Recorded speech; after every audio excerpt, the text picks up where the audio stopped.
Good morning, everybody. I've met some of you, but some of you are new faces. My name is Meg Riggs. I'm the Public Affairs Officer here at the U.S. Embassy. It has been our pleasure to partner with the companies you see around us to put together this Leadership in Tech series. A little over a week ago, we did a virtual session with Evanna Hu, who's with us in the room right now. She's come all the way to Zimbabwe. She's in the back. We've started this conversation around 5G, but leadership in tech is much bigger than that. And so we are looking to explore the coming weeks how to make the most of your 4G, how to think about really good decisions as we move into 5G. What does tech mean in health? What does tech mean in agro? There's a lot that could help Zimbabwe basically leapfrog into the next generation. There's no reason to reinvent the wheel, but we want to start having conversations and building linkages between all of you and your American counterparts who are also thinking through these same challenges and trying to make the best decisions for their businesses, for their banks, for their enterprises. And so today's event is a series of panels to explore different parts of tech. We're going to kick off this morning on fintech and the fourth industrial revolution. We will then move along to the roles of med tech in the fourth revolution, and then end with network supports. And so we're going to do this in a series of panels. We'll try to make up some time so no one can pontificate. This is not our PhD theses. But we hope that it is truly useful. I truly want you to take notes about how we make this better or what you want the next conversation to be. I've got colleagues like Suzani, Becca in the back. We will design this as we go based on the questions and answers we hear from all of you. And so this should be a discussion even in how we fall down that rabbit hole in this tech space, all right? So with that, I will hand it over to the panel. I think we've got a mic there. I'll let each person quickly introduce themselves.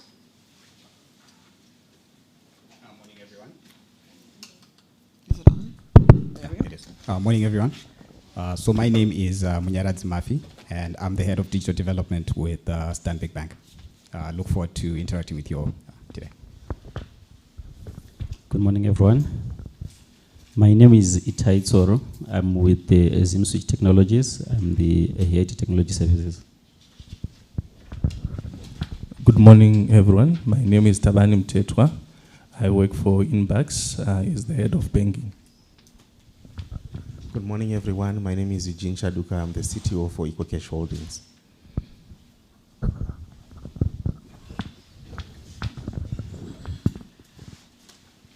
All right, I think let's start with, I'm going to start with you, and let's talk about how fintech and this revolution looks like through your institution's eyes. Go ahead. Yeah, you can use that. Okay. Yeah, I'm in. All right, morning again, everyone. So I hope you can all hear me loud and clear. So I know you're all expecting Dr. Alfred to give the keynote as per the brochure, so you can consider me to be the upgrade. So I'm just going to give his keynote address, and then I'll join the panel, and then we can just have a conversation around fintech and its role in the fourth industrial revolution. So fintech, as many of you know, refers to the use of technology to provide financial services and products. And the fourth industrial revolution, on the other side, is characterized by the convergence of digital, physical, and biological technologies. It is a time of rapid technological advancement and innovation, and it is transforming the way that we live and work today.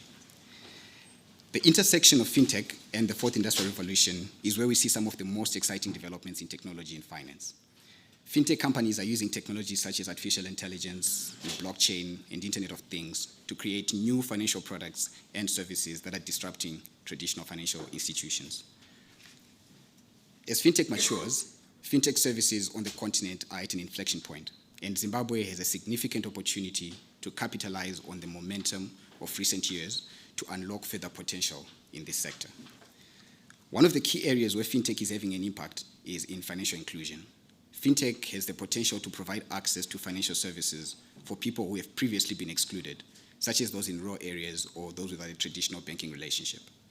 Mobile payments and digital wallets are transforming the way that people do transactions, allowing people to access financial services with just a smartphone. Trends such as increased smartphone ownership, declining internet costs, and a young, fast-growing, and rapidly urbanizing population are fueling the success of fintech.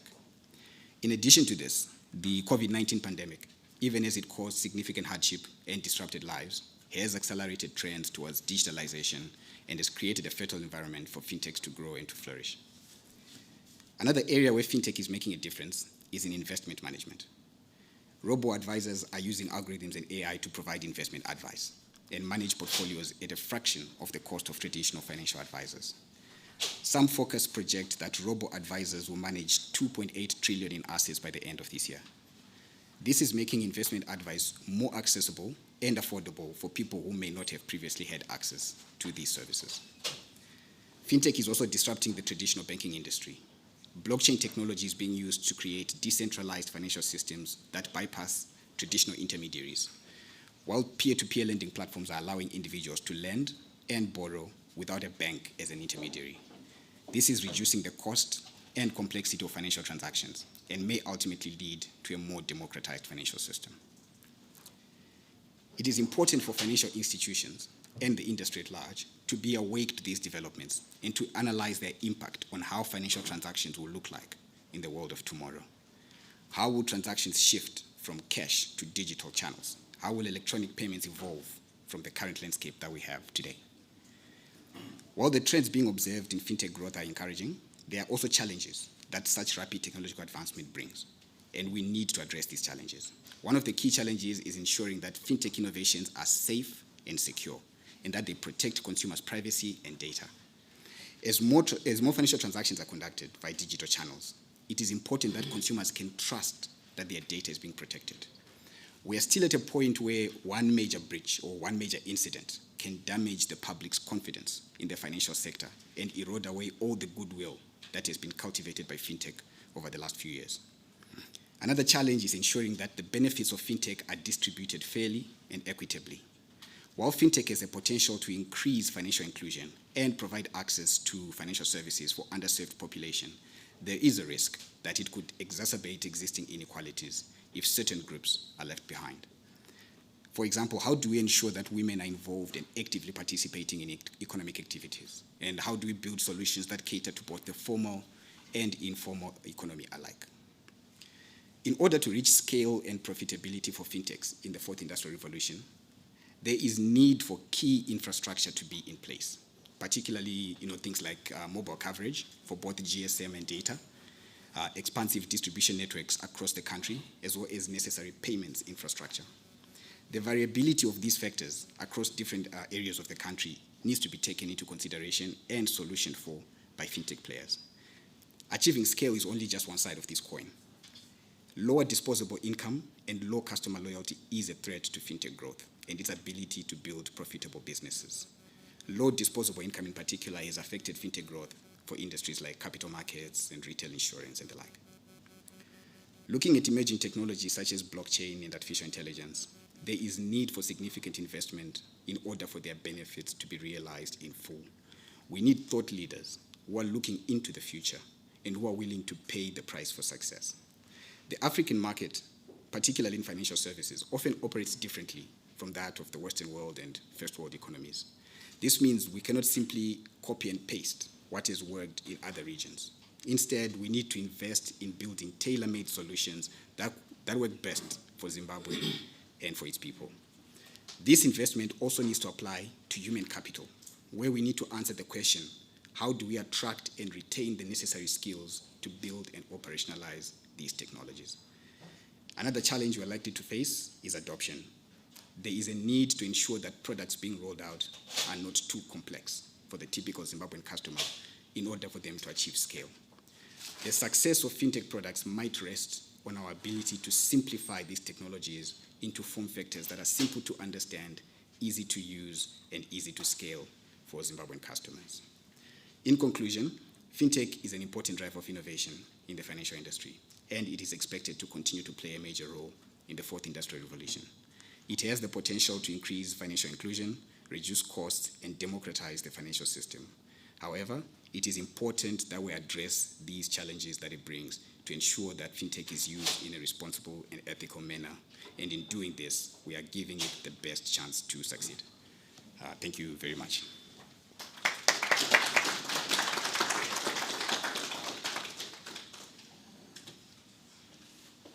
Thank you so much. I think I'd like to start our conversation on your first major point, which is kind of privacy, the safety and security of your clients. I think that impacts both big businesses who have their entire industries at stake, but it also goes to the rural user who doesn't understand how you also will protect them. So I'm curious how you all are approaching that piece of it. Thank you. So I think for the end user, I think the best effort that we can do is awareness. As you have seen, most financial institutions have put more effort and budgets towards awareness of the end user. And for those users that have not maybe had access to that information, I think systems themselves should be able to safeguard such users by implementing things that maybe when one enters, for instance, one lost or loses his card, and someone tries to do a payment online. So in that regard, the system should be able to, using artificial intelligence, to say this transaction could be a fraudulent activity, and they can have three maybe types, maybe three passes that can be input into the system, and the system locks, and that card is reported as a fraud, a suspect fraud activity that wants to be done from that card. So apart from the awareness side, I think systems that are built by the fintechs have to be robust, have to implement security in depth. What do I mean by security in depth? We look at the administrative part, the processes that are then put into the systems. Then we look at a logical security. What is it that access levels that are put into the systems? Are they going to then maybe enforce least privileges, or need to know only access for those users that are allowed to get into that system? Then there should also be technological security that is also embedded in those systems, where we are saying that we need to then put defense, perimeter defense, like putting firewalls. And nowadays, there are next generation firewalls which are intelligent enough to notice that the type of traffic that is coming is not legitimate traffic, and that can be blocked at that level. So security in depth, security defense in depth, then it doesn't need someone to be there 24/7. It's something that will be operational, even if when people are at home, to protect the end user. It's money to protect the end user, that they not be able to lose their valuable money from the systems. So I think it has to be a two-pronged approach from the user side with the awareness, and from the fintech side, we need to implement security systems or innovations that protect the data and the transactions that are done by the users. Thank you. Do others want to comment?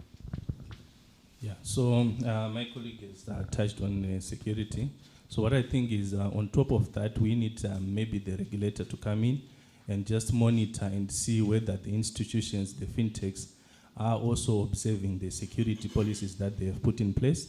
Because yeah, you might have those policies written down, but now implementing it periodically, sending awareness messages to your clients so that they know that these kind of breaches that are happening in the market. Also, even sharing of information amongst players to know that these are the kind of breaches that are coming in. I think in terms of security, there are also issues to do with AML that we need to observe again. So as fintechs, we need to make sure that our systems are also compliant, and they're also checking whether they are looking into AML issues, monitoring the transactions that are happening on the system. So that will be my comment. All right, thank you. My colleagues have spoken about the basics of security. I also want to move further into the issues of fraud management. So there's need to put automated fraud management systems, because I think in this market, most of the security issues in courts are really fraud issues, and these are addressed by consumer awareness.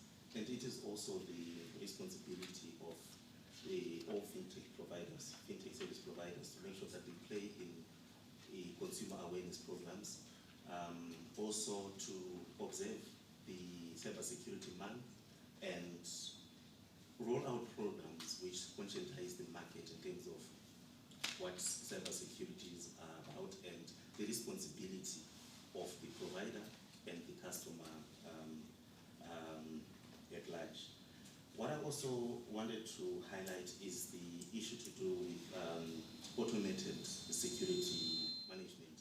So the service providers can set up what are called SOCs, which are security operation centers, which automate security management to make sure that threat intelligence are harvested or is harvested in an automated way.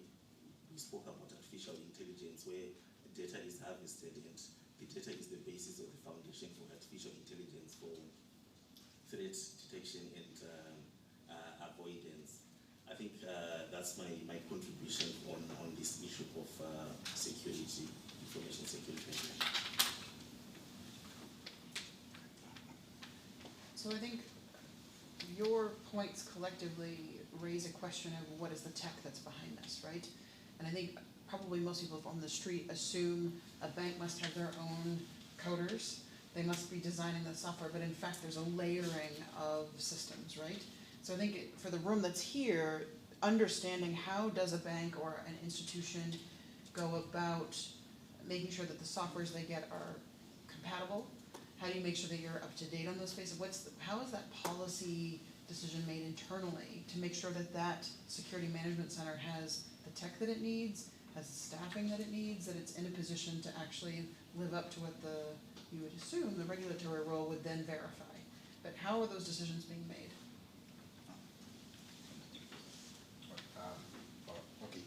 So I think there's several sides to it. So from a regulatory perspective, there are prescriptive measures that are given by regulators in terms of how the standards of cybersecurity in organizations, financial organizations is supposed to meet. And there's also the typical audit processes that are done and now have a very heavy focus in terms of what have we done from a cybersecurity perspective. Is it enough to safeguard our information? And I think generally I am encouraged by the level of focus that is now being put into cybersecurity in the financial services space, because most institutions have realized that this is a major area of vulnerability that needs to be safeguarded against, and the organization would have in its structures cybersecurity personnel who are responsible for installing these softwares. There are industry standards, best-in-class software that are recognized that these are the softwares that are recommended to make sure that our systems are secure. And there's also, like I mentioned, some level of prescriptive measures that are given by the regulator. Thank you for that one. I think also maybe to paint a picture of Zimbabwe. So for the fintech industry, for the financial industry, there is a standardization. I think that's the big thing that we use so that, for instance, all the banks in Zimbabwe, when we come to card transactions, they use one standard. When it comes also to payments, EFTs, they also use a standard like ISO 20022 or ISO 8583. So what then happens is that for Zimbabwe's situation, there is a central player in the middle who is regulated by the Reserve Bank. That is a SIM switch, which foster interoperability amongst all the players. So you find that at SIM switch, and through the use of those standards, same standards that have been used by all players, they are then forced to implement certain security measures for their transaction set. And in addition, an additional role is then done by ZimSwitch, where it has a central fraud management system, which is sitting at the hub. For instance, if I can give an example of a card fraud management, a transaction can be done in Harare, CBD. Then if the same card does a transaction, say in Bulawayo, in the next 1 hour or the 30 minutes, that is automatically flagged as a fraudulent activity. So we find that apart from the security measures that are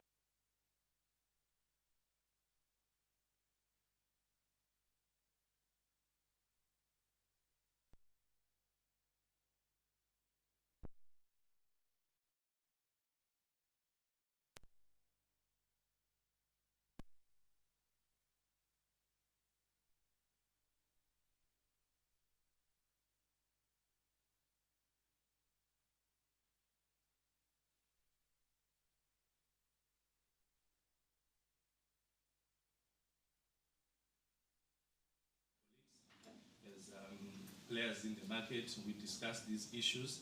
So it will help us to actually identify the problems that we have, also to just share the information in these groupings. So that will be also some sort of self-regulation that we are doing as players, sharing information on issues to do with security, compliance with what the standards that are put in place, so that we as peers will actually then help each other as an industry. All right, thank you. So the commitment should start at board level and at executive level to make sure that internally policies are approved, budgets are provided for to fund the initiatives in security. They can be quite expensive. Then from the third industrial revolution, we moved from closed loop systems, and now we are operating in open loop systems. So fintech is mainly thriving on integration, system integrations. So we are now playing in the API follow. And as you engage partners, you have to perform due diligence on those partners to make sure that you check their audit reports, check their security assessment reports, and as well as their commitment to security. So you look at their certification towards standard like PCI DSS, which is the payment card industry data security standard, the ISO 27001 standard for information security management systems. So that's how you then make sure that all parties which play in the provision of financial services live up to their standard in terms of providing secure services to customers. Thank you. I'm going to ask one more question, and then I'm going to open it up to the floor, so be thinking about what your question would be. In your remarks, you talked about usability, and I'm going to out my own user limitations. I was recently back in the United States and at my own headquarters, and I went to go buy lunch, and the entire cafeteria for 2,000 employees, no cash. And you had PAOs from all over the world, a lot of us coming out of Africa where we have not been tapping. And everyone behind us in the room was like watching all of us with our cash in our hands trying to buy our sandwich for lunch that day. Go quickly figure out how to use my watch because I didn't have a credit card that tapped, but my watch could tap. And so I ended up calling a friend who's in fintech in London and being like, tell me how this is safe again and tell me how I use it. And so she literally, God bless her, at night walked me through how to set up my phone so it set up to my watch so that I could buy my lunch that day. I think as this technology moves and it's moving quickly, how do you make sure people, one, know how to use it, that it has ease of use, and that you're bringing, if we in this room show up in places where tap only and we're all like, whoa, what does that even mean for someone coming up from Sheridze? Or how does that tech move? A bunch of Americans were talking recently about being home. They live here. They got to a health clinic because a kid was sick. And the health clinic was like, well, we will do this thing. It will send you a text, and then we can hook you up. And they're like, but I don't have a phone. I don't live here. And they're like, what do you mean you don't have a phone? And so you realize, right then in that second, it takes a tearful mom with a sick kid before someone goes, oh, we'll find an old way to do this. We'll take care of your child. But the tech moves on very quickly. even when you have resources at hand. So how do you make that usefulness and that accessibility as we move through this? Thank you. I think it starts with how we do our product development. So like I was mentioning in the keynote, one of the things that we need to ensure is that the products that we are developing are very easy to use, simple for people to understand, and that is the way that I think we can achieve scale. Because what's typical about most of the emerging technologies is that they're very complicated. Usually, half a room doesn't know what blockchain is, or what an NFT is, and things like that. So, the fourth industrial revolution, I think, it's characterized by that very rapid, evolution of technology. Looking at how quickly things are being taken up. I was looking at some statistics saying it took the phone 75 years to reach 100 million users, and then you find Instagram hit 100 million users in 2 years, Pokemon Go hit 100 million users in a month, and so things are coming at us very quickly.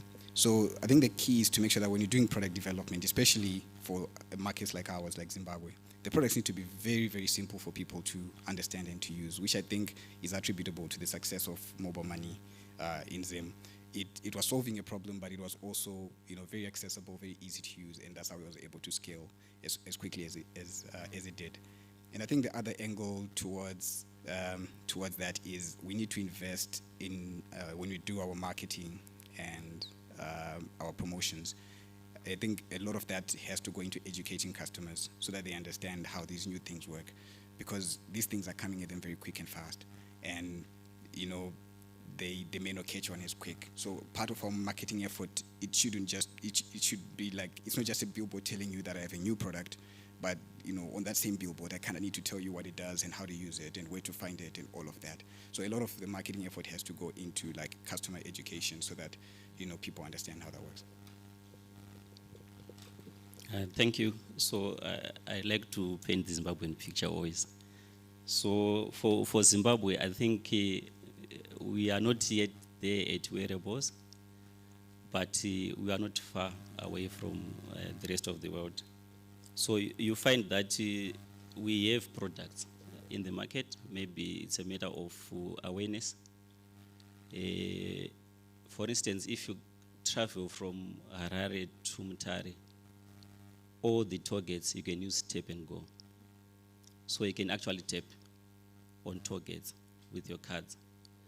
So what the regulators have done is they've put a limit on the amounts that can be tapped so that they curb fraud and such things. So you find that in Zimbabwe, you already have a QR code payments, which are done using a QR code. We also have other card not present payments, like my friend from Econet, they have merchant codes. And there is also a product on the market that can also utilize account numbers, which utilizes merchant codes as well, which is a card not present transaction, which is a cashless a transaction as well. So you find that we are not very far. But then what is important is for the industry to move at the same pace. So you find that you go to bank A, they don't have a tap card. You go to bank B, they have a tap card. So through IPAS, which he talked of, industry gatherings that are happening, they happen nearly every month. We are pushing for all players in the financial industry to embrace those technologies so that such transactions can take place. Also, from my friend from Econet, you can go to a supermarket and pay using your phone. There's a push message that is pushed to your phone.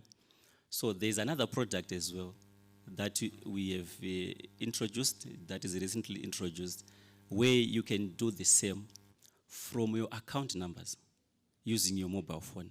You go to a supermarket, you just put your account number and the message is done. which is a card not present transaction, and it's also a cashless transaction. So I think it's an issue of awareness and also moving together as an industry to make sure that such initiatives are taken up at the same time. Thank you. Okay, thank you. So what I think also works is that maybe we need to make sure that from the grassroots where the kids are, we catch them young. We introduce them to these products, these services when they're young.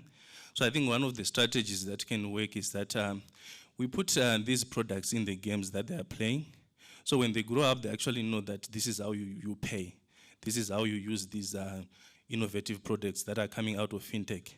There are also initiatives like the Global Man Week that happens, where financial institutions are going into schools, universities, educating the students there about how they can use these innovative products that are coming from banks. So I think it's another initiative that we can then as an industry adopt. We catch them young, we teach them, they know that these are the innovative products that we have that are coming. I would say the idea is to focus on the service. We don't offer banking services, we don't offer recharge services. What we offer is a wallet. That's the basis of financial services. So if you stick to the basics, what you do is you build trust in the market. And when the market trusts you, they stop oscillating between cash and digital services. Because what the industry is battling right now is trust in the formal banking services, is trust in digital financial services, and that's what we just need to address. Then in terms of making sure that the services that we offer are usable, it's about employing user-centered design principles, where you use UI and UX designers to make sure that they give the best interface to customers so that the service is, number one, accessible, and number two, it's easy to use. Thank you. All right, I'm going to take the two questions and let the panel do this so that we're not getting in the way of your coffee. Who would like to ask the first question? Go ahead. If I can get there.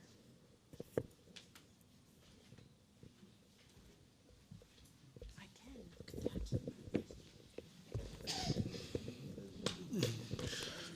All right, no, I think it's fine enough. Thank you.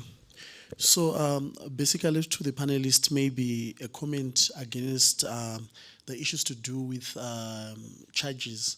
Like we have noted particularly in our current construct as Zim, it's actually cheap for you to transact in cash because most of your transactions maybe you earn cash and you'd want to pay in cash.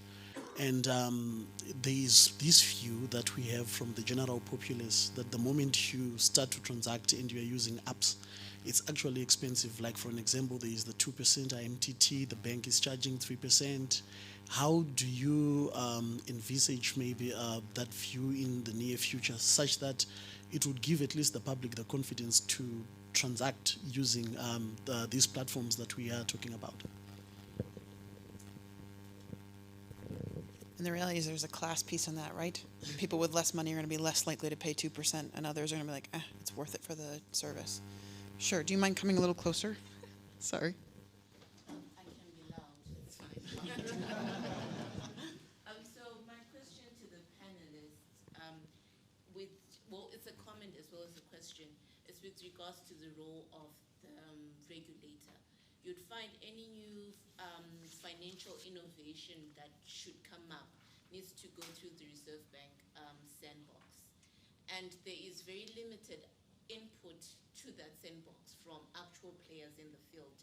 I am talking from a space of a person who deals with people who are starting up when you are making projects that are around fintech and insurtech and different kind of techs that need to go through the sandbox. While you are established players, it's easier for you to push products into the market because you're already regulated, you know the requirements, and you've got the resources. However, in cases of startups, which is the case for most of the world, that new innovations don't really come from established players, but from startups which are then bought by established players after they've seen that there is value in this product. We've got many startups within Zimbabwe, particularly in the fintech space, who are not getting adequate support through investment and even the knowledge that you speak of. In terms of security, they might have a brilliant product, but because they do not understand aspects of security, ISO certification, they don't go anywhere despite them having a very good product that can actually change lives. Because what I've found is that all these institutions can come up with good products. They are not really people who are on the ground for them to be placed to create such innovations.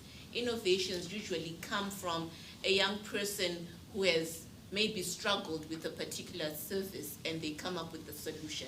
But now an idea is only an idea, and then they need you as the big guys to say, we're going to support you, or we're going to buy your product or service, or become an investor, or even a mentor, so that you can take this product to the next level. As our EcoCase started, it was a startup. It was a novel idea, which wasn't what was already in the market. So I would request, or rather plead with you guys to say, sit down with the regulator and say, what can we do for startups and for fintechs who want to enter the market and create products which can actually create a difference in the lives of the average African. And the last thing, I'm sorry I've spoken too much, is to say context when you're creating your products. 60% of the Zimbabwean population lives in rural areas. Network there is sometimes dodgy. So if you're going to say your service requires a watch or a phone, okay, sometimes how am I going to charge my phone daily? They don't charge their phones often because of electricity issues. Network is not very stable in those parts.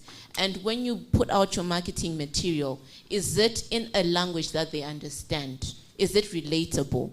So these are other issues that when we are coming up with these innovations, yes, we are in the 4th industrial revolution, but we need to do it in context of the environment in which that we operate. Thank you.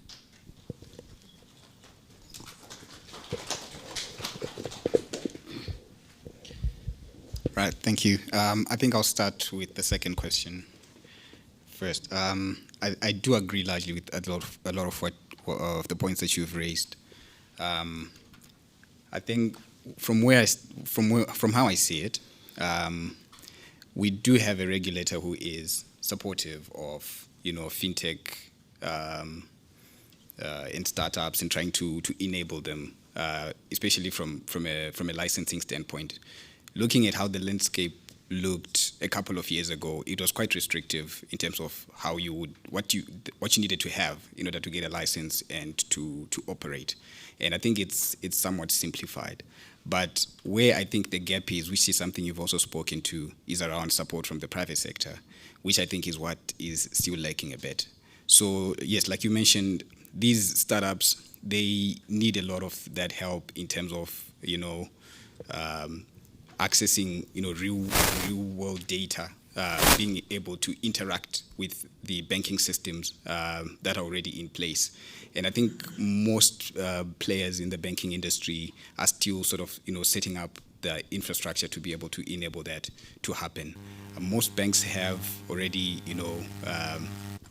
woken up to this, and they've exposed to some level APIs that startups can integrate with to start to access these formal banking rails, and they are open to sit with them down and to see how best they can collaborate to partner with these startups and give them that springboard and that flywheel effect. But I think there is still a lot of work that we need to put in to get the private players to be more, or the incumbent industry players to be more receptive to startups and to help them on this journey, to partner with them and help them grow. The point around context when creating products, I think, is also a very valid point. Like you've mentioned, we have a very large rural population, and you do find that for most fintechs, they will try to have, maybe some element of accessibility into the product. People are creating products that work offline because they know we do have data issues. Most fintechs, if it's a financial services product, it will be accessible on USSD because data is a challenge. But USSD, I think there's almost 100% coverage of like 2G or basic GSM in most of the country. So it is very important. It does mean we are limited in how we can leverage some of these new emerging technologies because of those limitations. But once we catch up and we have infrastructure in place that bridges that gap, I think that will get us there. And then to the first question around the transaction charges, I think my thought process around that is that partly, it's a scale issue as well that does affect us as a country, because at a large enough scale, it is easy to make a product profitable with cheap charges. If I'm to go to launch a product in South Africa, the addressable market is much larger. If I'm addressing 5% of that market, I'm already, I have millions of customers already. But when you then come to Zimbabwe, we have a population of just about 16 million, maybe. If you then filter down to those who are economically active, and then of those that are economically active, they're being shared by 22 banks. I think the economics of it is what makes the charges to be rather steeper than in other countries, because from a scale perspective, we are quite disadvantaged. We're a small economy, and I think that's why we end up maybe with some of the charges that we do have. I don't know exactly how we solution for that, but I think the solution is that if a product does introduce the level of convenience that customers are looking for, they are willing to pay that premium to be able to access the service. I think looking at how mobile money has succeeded, I always go back to that as a good example. It really solved a major problem of financial inclusion. And even though it does charge almost the same charges, banks charge it, everything, but because it's solving a problem that people face, they will pay that premium to have their problem solved. Thank you. So I think I'll start with the issue of charges. So I think for the financial system, there's the Reserve Bank, then there's a national switch, which is ZimSwitch. Then there are the financial players that are the banks, and also mobile players. So I think you have seen recently there's that reduction of 15% by the regulator, by the government. And I think through continual engagement and at that fora, we'll be able to bring down the charges and make the transactions affordable by many. So I think I've taken note also from my organization, who has interactions with the regulator to also do those engagements. Then in terms of new products, like you said, the Reserve Bank has got a sandbox. I think as the national switch, we also have a sandbox environment for fintechs, for startups.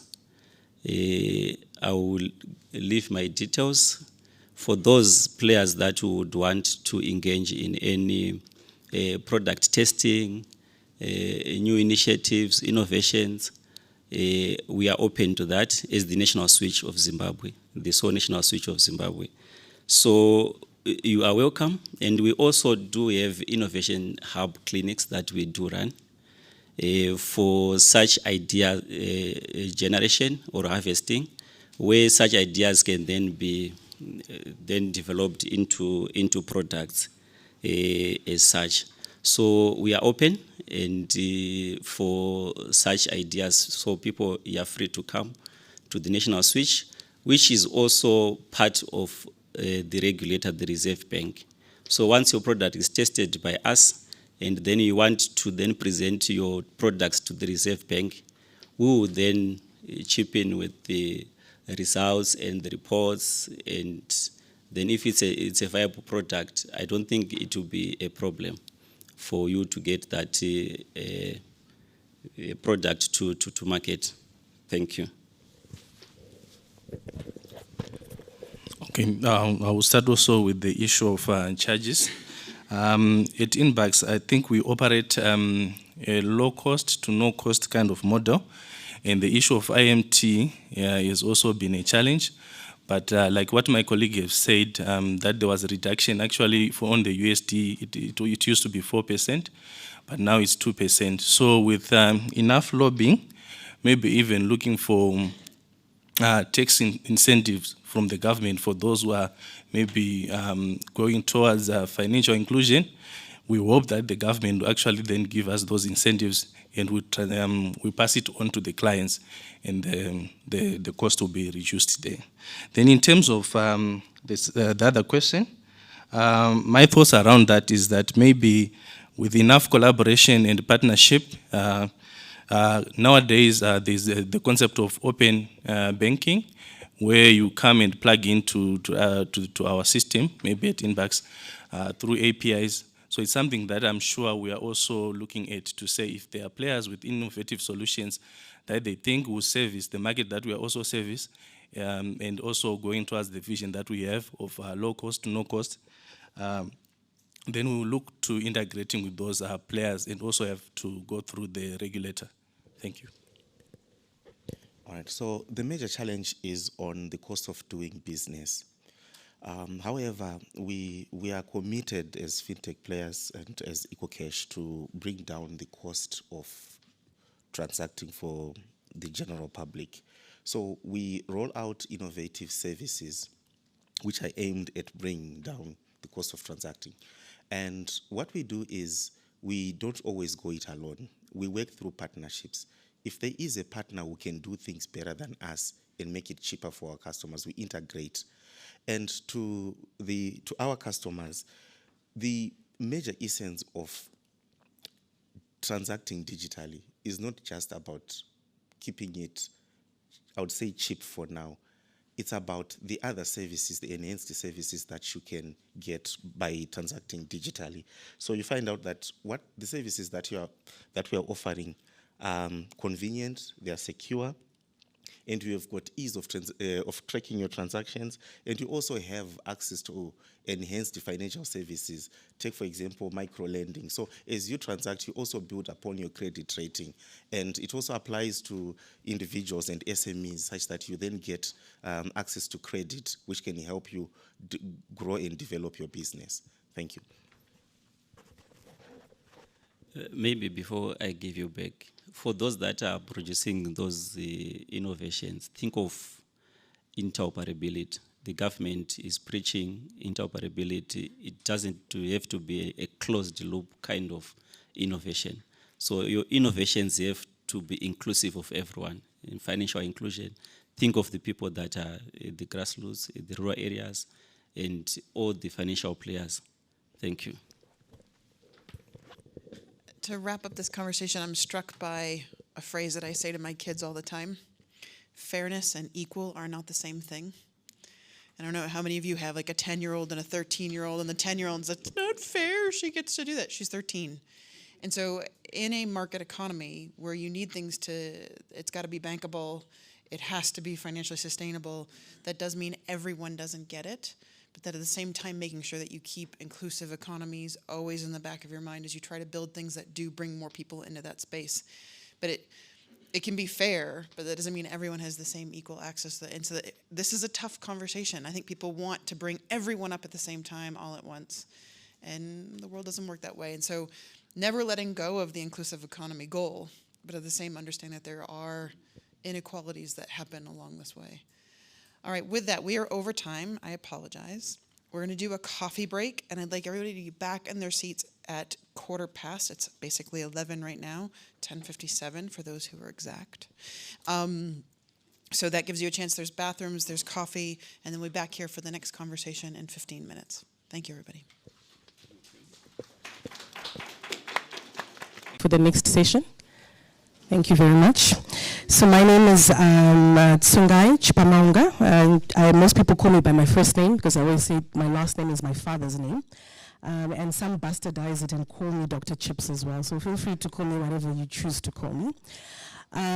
Welcome to the second session that's really going to be looking at something that is of passion to us as healthcare workers, which is the role of medical technology in the fourth industrial revolution. So I think most of us here, we're here because we have an interest in tech. And I think we are biased in that we believe that technology is just really reshaping the world around us. And I think it cannot be, the example of that cannot be more than in medicine. And so I'm really looking forward to this session. I think we've got a good, some panelists that are here. We've got a keynote speaker from a key leader in medicine in Zimbabwe. And I'm really, really looking forward to it. And I hope it can be interactive and can all get to ask questions. So without wasting more time, I'd like to introduce our keynote speaker. That's Mr. Ndlovu, Vulindlela Ndlovu. He is the current CEO for CIMAS. Most of us who are in the medical sector will know him. He's been at the realm of for about over 10 years, right? And he's really just, at the time that he's been at CIMAS, he's really shaped or reshaped the way medicine is practiced in Zimbabwe. So I'm looking forward to hearing what he thinks about the present and about the future, and getting some insights from him this morning. Thank you.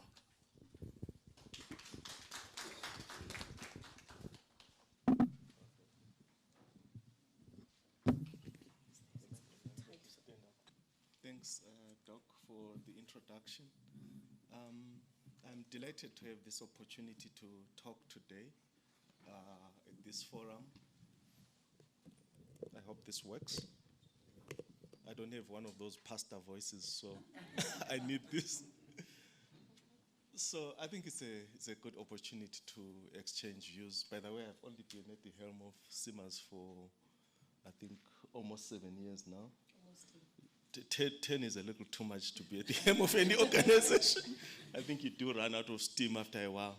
So I think this is my 7th year. So when I look at healthcare, I think I really consider myself lucky to be in healthcare at this time. Because, when you look at the fourth industrial revolution and how it touches on health, for me, in terms of interest, I think that's where one of the most profound impacts is going to be, or it's happening. And for me, it's two fields. It's healthcare and agriculture, Maybe because my other job is agriculture. But I just found those things that are happening there extremely fascinating. I don't think I need to define for you what the fourth industrial revolution is. But like I say, I consider myself lucky to be living at this time. The things that we've experienced in the last years. Yes, I've been around the block for a lot of years. So when I went to school, people were talking about the future is going to be in optical fiber. Nobody actually said there's the internet coming, When I went to varsity, we didn't have laptops. We were using a mainframe. Data general mainframe, and started working still those mainframes. We went on to use the largely IBM, Wang, or one of those. Then I started working. I had my first interaction with the Apple Macintosh, and this was in the late 80s. And at that time, nobody knew where Apple was going. I don't know if any of you have seen the Apple Macintosh. You should Google it. Exciting little instrument. But it was so exciting because of what we could do. I was in auditing then. We started doing our flowcharts there, and then it died down a little bit when people were shifting over to the DOS-based machines, or the laptops as we know them now. Guess what? A few years later, Apple came with a big bang. So that's why I say for me it's been very impactful. And 10 or 15 years ago, there was a book written called Abundance. It was written by someone called Peter Diamandis, and it was talking about the future. And the important thing about that book was how he spoke about how things will happen exponentially. So I've described a long time of things that I saw, in the last 4 or 5 decades. But what has happened in the last few years for me has been really exciting and impactful to a point where I say I'm lucky to be working at this time, to be still working at this time and experiencing this. So when we talk about healthcare 4.0 or the fourth industrial revolution as it pertains to health, it's about that fusion of technologies, and it's blurring the lines between physical, digital, and biological. And that's where, for me, it really gets impactful. I'll share later on with you on how we see that as our organization. And this transformation has brought huge opportunities in healthcare. And we're looking at improving the diagnosis. I'm sure the panel here will talk to that. Streamlining operations and enhancing patient care. And that is your healthcare 4.0. And we find that while these technologies still rely on these capabilities still rely on the technologies of the third industrial revolution, which is where we had your biotechnology and things like that.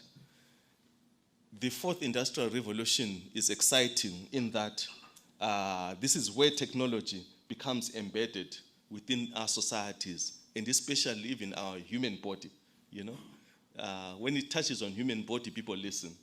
When I joined Siemens about 10 years ago, one of the thought processes that was coming about was how people are living longer, and how technology is actually going to make it possible for people to live longer, And the predictions are there, and you can see it even now because of the medicines that are available. People are indeed living longer.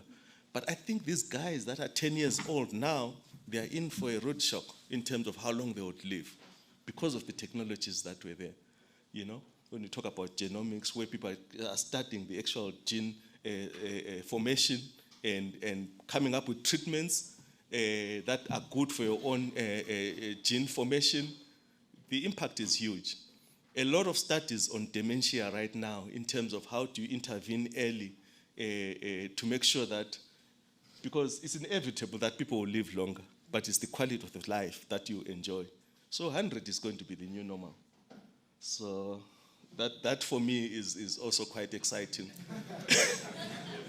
Not because it is exciting in the sense that people are already living long now, but the quality of the lives they live at that point is not a quality that you appreciate, My mom turned 96 last year, and but she's been fine all along. But you can tell it's increasingly difficult, But technology will make it increasingly easy. So we see a very interesting environment and a lot of disruptive technologies, and the trends that we've been talking about are now impactful. Your Internet of Things, your robotics, your VR, virtual reality, and of course AI. And this is changing how we live and work, Don't move the slides yet. We're not there. I'm still at the introduction. I'm still there. So I think I've talked about medtech and what it means, and it's about how we're going to diagnose, how we're going to monitor and treat various medical conditions. But the interesting shift that we're seeing is that 10 years ago, for example, at Siemens, we started a wellness program called ICO. After my doctor, they diagnosed me of all sorts of things. And at that point, I used to attend international conferences, and nobody wanted to hear about wellness. But now I go there, particularly post-COVID, everyone is talking about wellness. Everyone is talking about mental health. And guess what? This is where technology comes in. We're all familiar with wearables. So the impact is huge, in terms of that. So we talk about these devices that we wear, and that are used by healthcare professionals and us as well. We saw it during COVID, where we used to have our own oximeters. We started checking all sorts of things for ourselves, our temperatures, our blood pressure, and even conveying them using telephonic means or whatever means, WhatsApp, to our doctors to monitor us every day, you know. But the potential we see in monitoring and promoting well-being and better health is huge. So for us, the integration of technology into the medical field is really shaping the field of medicine. And even in value terms, the medtech industry is growing, expected to reach something like 561 billion by 2025. And I'll talk about how this impact on us and how quite often we look and we follow. And I think if at the end of this, I'm talking about us starting to control the narrative as well, where these things are going, then we would have done something this morning. There are other things that medical technologies do, like simplifying admin functions, lowering our costs as payers, increasing access to care, and improving the overall delivery of healthcare. So I think we can go to the next slide now. The first slide. So why do I want to talk about SIMAs? Because maybe that's what I understand. If you have been in a place for more than 10 years, that's the only thing you can talk about. So our purpose is actually inspired by the SDG 3.8 in particular, where we're talking about well-being and access for health for everybody. We understand that health is a responsibility of all of us. And we saw it during COVID that you may have the money to look after yourself, but when it comes to communicable diseases, all of us have got to be well, you know? And one thing I learned as well is we run a hospital now, and you get people saying, I want a private ward. You know, when you are really sick, it doesn't matter what the ward is, as long as it's a bed. If you hear a guy saying, I want a private ward, he's not sick, you know? When you're really sick, you just want a bed, you know, and someone to attend to you. So we're talking about inspiring healthier communities by providing global standard health and wellness solutions. And for us, it's about intervening throughout the healthcare continuum, you know, from the time someone is born, from up to time he's 100, but we're also talking about it from the time when he's well, to make sure we keep him well, which is why prevention and wellness is huge for us.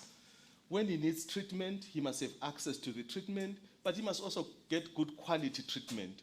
So the pillar of what we do is value-based healthcare, which is we want to make sure that the outcomes are maximized, the better outcomes, and that's the numerator. The denominator, we can go to the next slide. The denominator is the cost. At what cost do you achieve that health? So we want to maximize the value to the patient, you know, the best health outcomes. And this is where there's convergence with all of us in the healthcare sector, that how do we maximize value to the patient? And guess what? For us, we see medtech as a catalyst for value-based care. And that definition of value-based care, which is talking about measuring health outcomes against the cost of delivering those health outcomes, is for me the best. You meet people talking about healthcare, value-based healthcare in various forums, but this is the essence of it.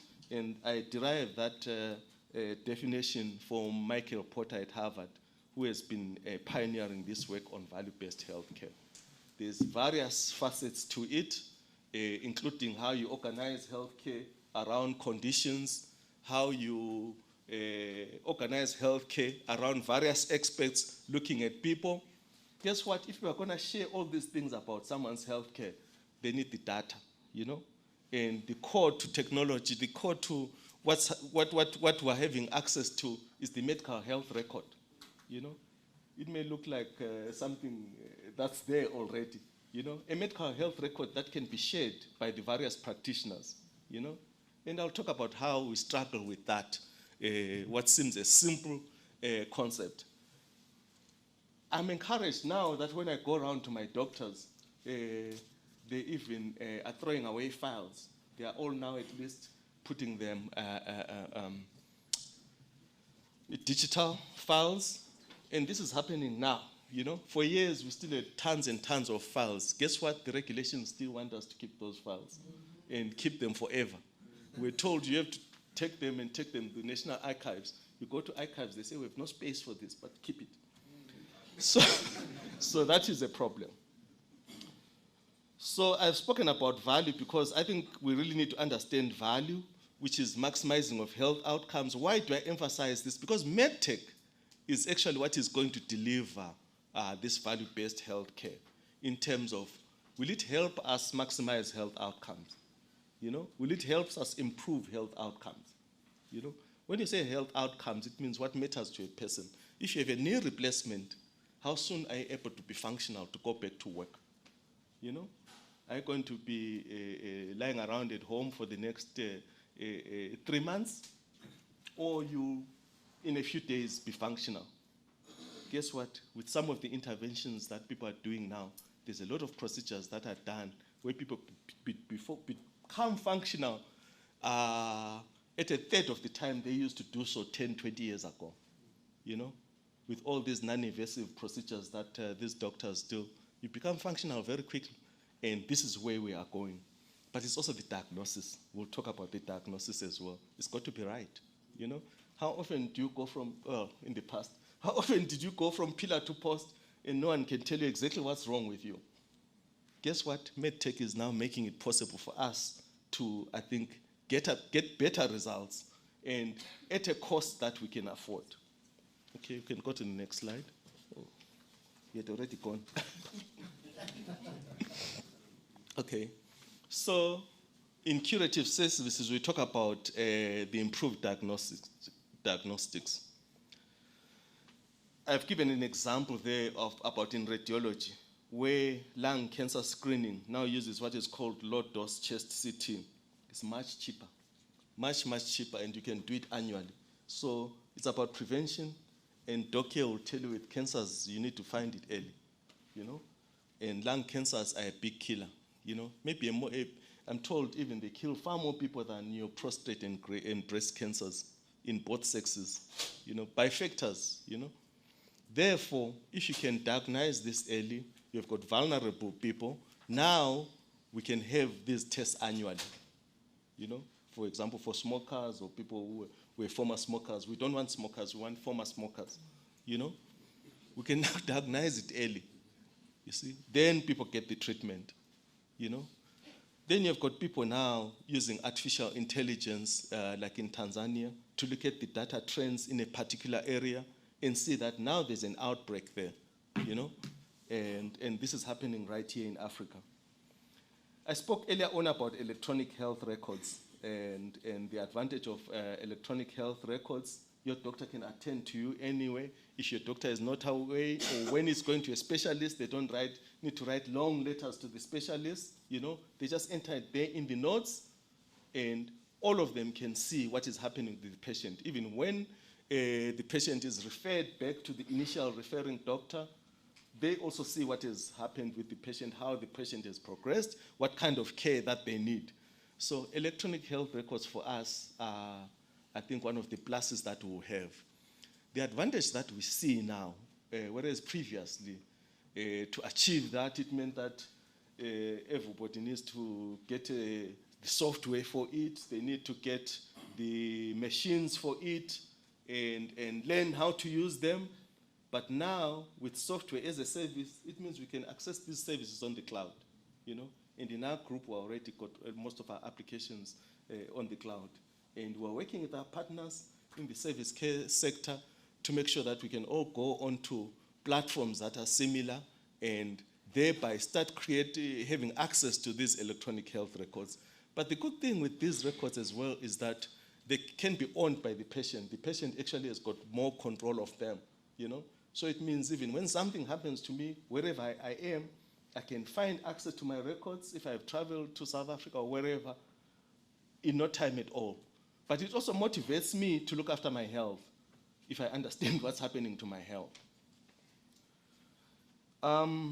Surgical robotics, robotic surgery. So far we're used to that, oh, this is happening in India, in South Africa, in the US. I think the time is coming for that to happen now. But the good thing for me as well is through the cloud, you could have a team of surgeons operating on someone here with another expert sitting at Mayo Clinic in Rochester, communicating with them, or even in China or wherever else in the world, you know. Great potential to upskill our professionals in Zimbabwe. And from where we come from, we really believe that we've got the expertise in Zimbabwe. We really believe that we need to work. I know I'm talking against Chair. We need to work to minimize patients we send out of Zimbabwe. And we saw it during COVID, when all of a sudden you couldn't go anywhere, you know, you had to be treated here, you know. So I think we really need to be serious about that.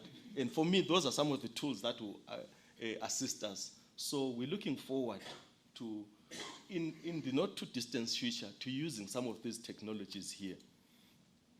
Then we talk about nuclear medicines and artificial intelligence-based curative services, where with the use of artificial intelligence, there's now potential for particular diseases, especially the cancers, to help in coming up with, towards precision medicine, where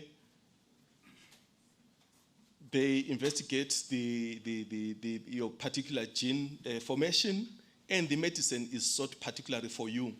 Or in some instances, it's about looking for the medicines that will work at the time, that are affordable, that are maybe even cheaper than the branded drugs. And even the drug companies are now exploring artificial intelligence-assisted drug development, thereby lowering the cycle. The advantage with artificial intelligence is the ability to process huge amounts of data. You know, that's a huge advantage. And artificial intelligence, by the way, is not there to replace the doctors, because it still needs to be given guidance in terms of what is it actually interpreting, you know? But also remember, the big part of what doctors play is actually talking to you and getting your mind psyched up for the treatments that you will receive, you know? So never underestimate the mental, psychological part of actually seeing you through that difficult phase, you know, delivering that bad news. You can't say a computer at Google is going to deliver that, you know? I don't think Google can replace a medical degree, you know? So I think we see big opportunities there. And by the way, this nuclear medicine is here. I was at a conference in South Africa earlier in the week, where they've already registered these medicines for certain treatments. And the costs are not that horrendous. They are expensive, but they are affordable, you know? And especially when you get to the cancers, when you get to the cancers where now it's at an advanced cancer stage, and you need specialist treatment, which maybe the available chemotherapy drugs can't do, where it's targeting the particular cancer cells, those medicines are available now. And we hope that even in this country we'll have access to those medicines. We can go to the next slide. Disease prevention and wellness through medtech. I spoke about wellness earlier on, and disease prevention. When you talk about, maybe if you want to talk about virtual reality, it has found several applications in healthcare, and it's helping us in terms of how medical professionals deliver care. One of the things that happens, it provides some pretty immersive training environments for medical professionals and the wellness coaches. And earlier on, I spoke very briefly about the quality of experts we've got in the country.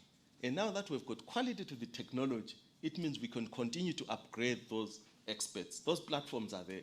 And that's what the fourth industrial revolution is doing for us.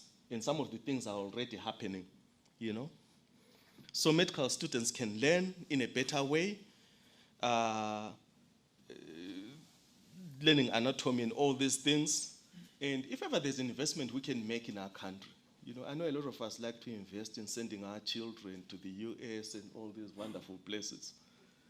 But as businesses, one responsibility I think we have, we need to invest in our academic institutions in the country, particularly in science and technology. I'm really encouraged by what government is doing in terms of the curriculum that they are now pushing forward. But it's one thing for us as corporate citizens to sit and say, governments, they always fail.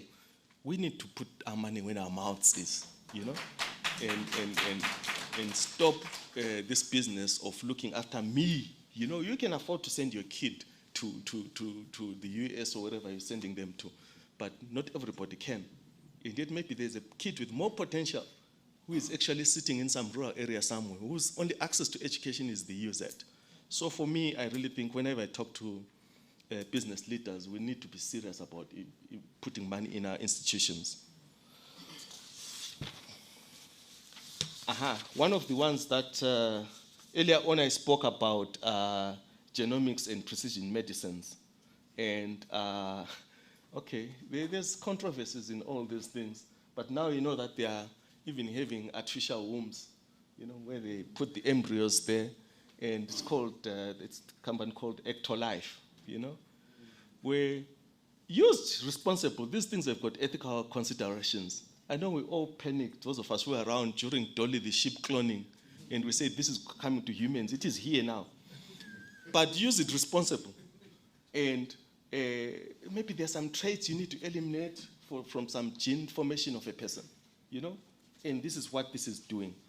So one of the things we say, we must be the early adopters of technology, you know? At the end of it, I'll talk about this early adoption of technology. So at CIMAS, we are currently setting up a gene sequencing machine because we think it will help us in diagnosis in terms of the cancers and so on and so forth. She tells me I have 5 minutes, I hardly started. No, I'm kidding. I've spoken about disease monitoring. I think I will not waste more time on that. And artificial intelligence, assisting with clinical decision support and providing real-time evidence-based recommendations. You know, one of the things that I saw demonstrated is because mental well-being is so important and we're not reaching enough people. I don't know how many psychiatrists or psychologists are in Zimbabwe, but with the use of online platforms, you know, they now can get avatars trained to actually counsel in mental health, okay? And there's a lot of platforms that have been set up, particularly in the US, for mental health counseling. We can sit and fold our arms, or we can buy these things. They come to us, then they sell to us at $5 per person per month, okay? But we can develop our own. But I always wonder, and then I say, if you're in Zim, and someone comes from me to you and says, Ndirugona Mepo, is that American avatar going to ask him? You know? If someone comes and says, you know, there's things I'm seeing, what do you call them? Yeah, you know, with African origin. So this is the danger of us sitting on the side and not being proactive in these kind of things. If you can move to the last slide, next slide. No, the one, the CIMAS journey. Okay, I'm not going to talk much about it, but it's how we actually found out during COVID that we accelerated in terms of our adoption of technology. We developed a Vax application which could track who has been vaccinated in our membership. It could track how much vaccines we've used and so on and so forth. It could be used as a vaccination passport. Guess what? We actually offered it to our government. And yeah. And the idea was that if our government had accepted it, we were going to offer it to other governments. We developed it at very quick speed. But unfortunately, our government at the time felt that they were not comfortable with cloud-based solutions. And these are some of the things we need to talk about. Okay. I won't talk more about what we're doing there, but if I can move to the next slide. So, some of the things we have seen, and it also came through this COVID response, were these mobile devices. for nurses and clients. I spoke earlier on about that. The home hospital, monitoring someone from home. This is huge, you know.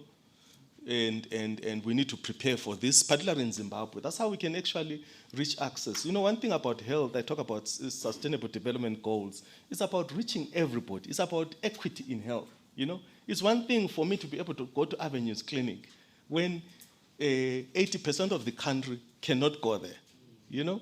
What good is that? What resources are we creating for the country if we can't all be well? So we need to create these avenues. Home hospital is here. Home hospital is something that we should have taken from COVID. At Siemens, at some point, we imported 100 oxygen concentrators. And at one of the worst COVID episodes, I think it was January 2021, if I'm correct, all of them were out at the homes, you know. Now I know with home-based care, you can look after stroke patients. You can look after dementia patients very well and monitor them from home. You know, you in the clinic can get the statistics at home. If we can go to the next slide, I'm getting there, Doc. We're getting the exciting part. So I think I've spoken to most of these things, but the challenges are obviously regulation. You know, we need to get our regulation to move with the times, like this thing, keep the physical forms. It sounds more like the US Embassy. Bring the physical things, keep your gadgets outside. Something like that. You know? Regulation. Also, limited local models. I spoke about that avatar that has been trained for mental coaching. You know? Does that avatar, will it understand when he says, you know? So we need to create that. And we've got the same problem when the medicines are being developed. A lot of them are being tested in the West. They are being tested among Caucasian people. And are they fit for us? Which is, we don't get 100% fit, but let's have a better fit. Limited tech infrastructure. We can talk all day about it. And the other day I saw, in this link to health, I saw a picture of some technicians from a mobile company, from one of our technology companies, dressed as nurses somewhere in the UK. That's what we're up against. Ethical issues. We have to be very conscious of the ethical issues. Sometimes some of the people rush quickly to the market. You know about that case I think it was in the US or so, where someone rushed to the market and said, I found a diagnostics, which was a pathology test, where from a single drop, you know, I can give you all these things at a fraction of the cost. It turned out to be a hoax, but they were onto something. They just became greedy and went to the market too early. I think they were onto something. Right, last slide. I promise it's the last one. No, the one before that one. So these are the impediments. So one thing we've found in our journey, trying to do this in Africa, you come across a lot of obstacles. And I'm not mourning, because we cannot mourn about what other people are doing in their countries. We must take control of the narrative, you know, and stop being third-time adopters of technology. If ever there's anything, in my view, of all the revolutions that have taken place, that will be an equalizer, it is the fourth industrial revolution, you know, because it just needs you and your brain, you know. But now you find the youngsters are busy with their brains, and they are learning all this coding, what is called gig. They're learning all this coding so that they work for, you know, companies from the West. None of them thinks I can do this and monetize it. You know, why did Bill Gates think about monetizing this while I was still wondering about, what's optical fiber going to do? Bill Gates understood that optical fiber is about the internet. You see? Those guys understood that, you know? And they said, what gadgets can I put in everybody's hand? So I'm not mourning, but these things are impediment. We come across products we're trying to access. We're always the last to access it. We saw it during the vaccines as well. There was a point where we're not even on the list for the distribution of the vaccines. And it means we must take control of the narrative. There's a product that very keen on Microsoft Cloud for IK. What's the answer? Oh, not yet available for Zimbabwe. You know, another company in mental wellness, mental health counseling.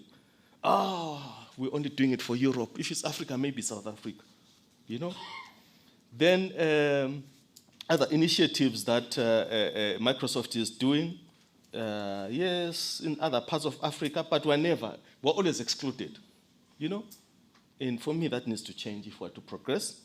Software licensing, it's expensive for our market, you know? And I think something needs to happen. I've spoken about the tech skills, where we're busy moving our skills to countries that have got excess skills, and simply because we've got that mentality that we must work for those instead of monetizing what we have. I thank you. Was that still about health?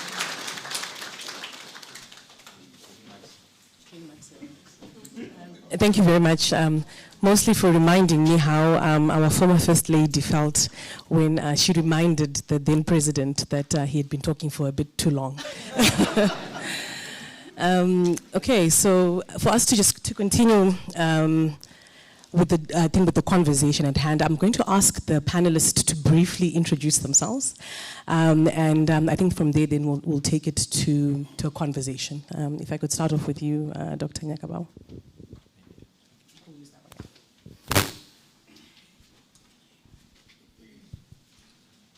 Morning. I'm Marlon Ralph Nyakabao. I'm a medical doctor, but in 2016, sharing the enthusiasm and excitement that Voli got after seeing all the exciting potential that technology has in terms of solving health-related problems, I pursued or diverted a full-time career in digital health, or e-health as it was known back then. So I left clinical practice to join the Econet Group, where I was heading their startups that were invested in digital health. Then in 2020, I left to go back into consultancy, where I'm working with NGOs, startups, and corporates that are invested in tapping into this potential that digital health has, or what the fourth industrial revolution is presenting us. Yeah. Thank you. My name is Sarana Smith. I'm a specialist physician, and I'm very interested in the implications of where we're going in terms of technology and health. But nothing as accomplished as you've done. The interest is there. Thank you. My name is Cheo Charai. I'm an entrepreneur in the healthcare space. I firmly believe that access to healthcare should not be a luxury. It's a right, and everyone is entitled to access. So my businesses do this through medical supplies and medical tourism. My name is Dr. Mochero Kamunutu. I'm a dermatologist, and I come to the digital healthcare space from my own personal interest. I'm in private practice, and I do try to engage technology, having practiced in the US and now in Zimbabwe. I see the gaps or chasms that we have to bridge, but I think Zimbabweans very resilient, and I think it's a space where we can be leaders if we really give it a go. Thank you so much for introducing yourself. So I'm going to start off with a question really directed towards you. Marlon, if that's okay, if I can call you Marlon. Good. Where do you, I really want to talk about the present and the future, where we are now and where we are seeing ourselves 5 to 10 years from now. Where do you see, what wakes you up, what excites you about where you see the intersection between the fourth industrial revolution, if you would, and healthcare? Talking about AI, pharmaceuticals, virtual reality, and so on. What sort of excites you? Where do you see us going in that space, in particular in our own clinical context? All right, thanks. I'm very excited, I should say. Partly is the ability that this technology affords us in terms of improving access to care, ensuring that everyone across the country has ready access to even specialist services, as Dr. Mnutu here. So that is leveraging technology to solve a big problem. We've really talked about the SDGs that the United Nations and everyone else has. And it's a big goal, but for us to achieve that, make sure that we don't fail like what we did with the MDGs, the Millennium Development Goals. We have to leverage on these tools that are now available. So definitely technology can improve access, can improve the quality of care, and then also even save costs so that we then get to divert some of that money towards improving doctor salaries. Can I get an amen from those that are in the field? Yeah. But apart from those clear applications such as telemedicine, electronic health records, big data, and artificial intelligence, one of the things that really excites me is what this technology or fourth industrial revolution is going to do towards changing the dynamics between doctors and patients, or shifting the dynamics between supply and demand in health economics. Because currently now we have the supplier, who are the doctors, kind of controlling most of the transactions. Or let me put it as paternalism or maternalism, where patients then just show up and then doctors are dictating. So if I give you a list of 5 medications, you go and take it. If I tell you to measure your blood pressure, you go and do as I.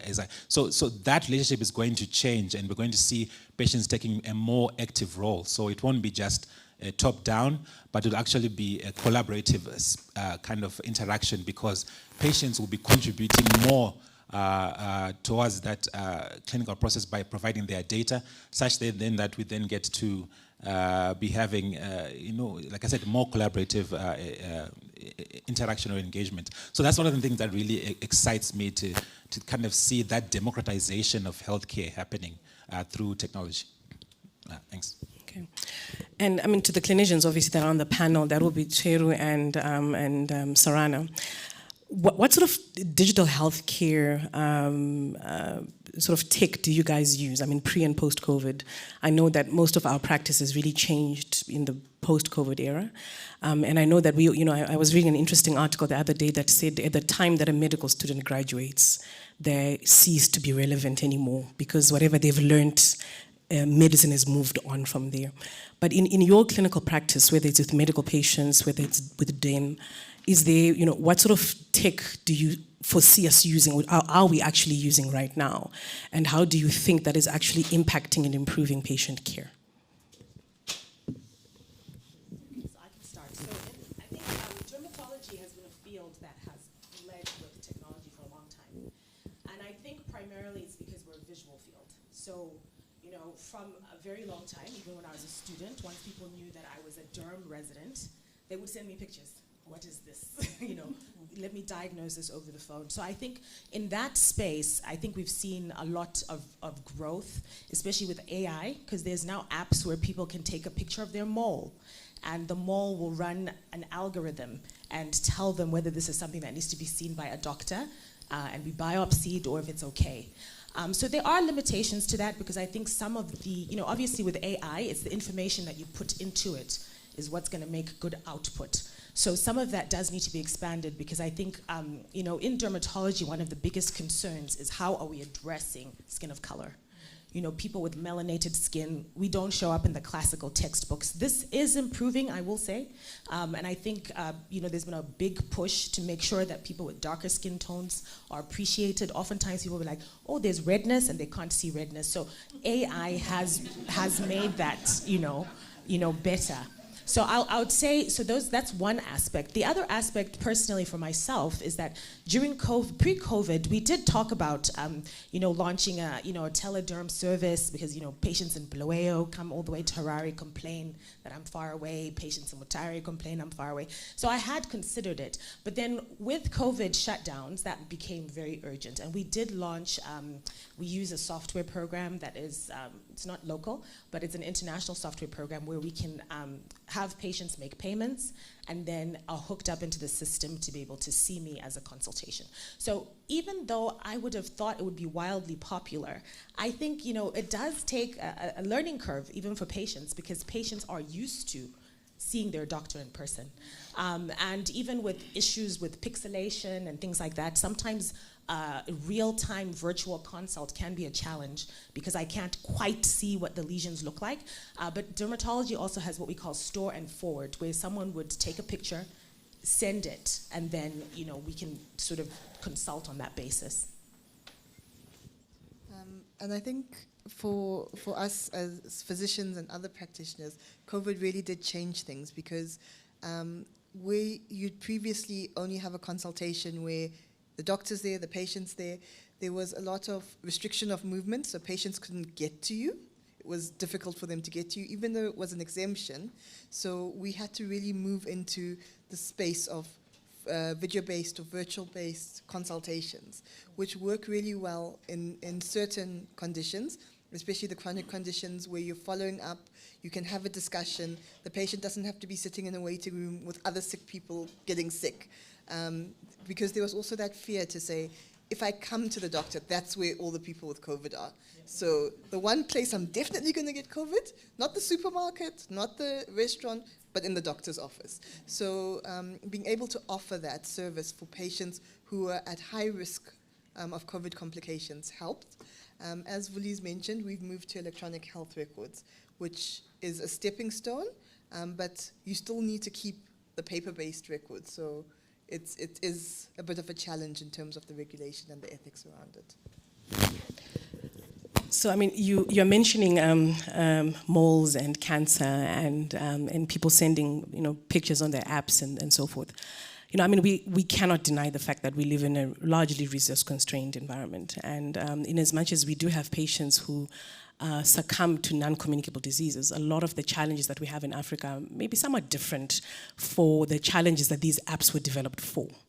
How do you, from a patient-centered approach and even as clinicians as well, how do we see these technologies that we're all excited about? I think outside we were talking about using holograms to simulate surgeries and, doing robotic surgery and so forth.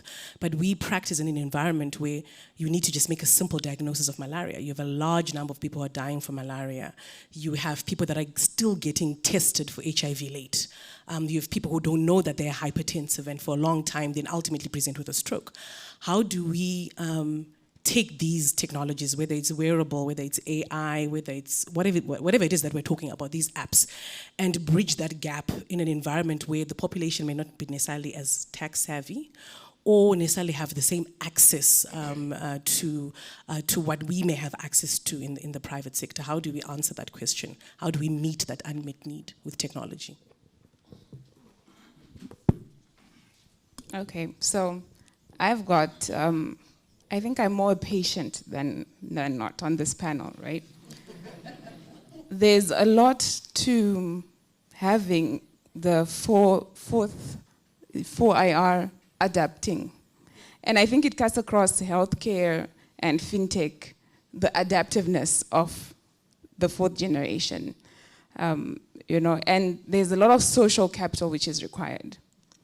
From a patient point of view, like doctor said, I'm used to seeing a doctor who then tells me what it is. I actually have difficulties describing exactly what is a burning pain, stinging. Just describing the kind of pain or what I'm going through is tough enough. So for me to then believe that this gadget here is going to translate what I'm feeling to the doctor when I myself am having difficulties, that's going to be difficult. There's also an issue of the inclination to cooperate. It really depends on the mindset and the background of a patient.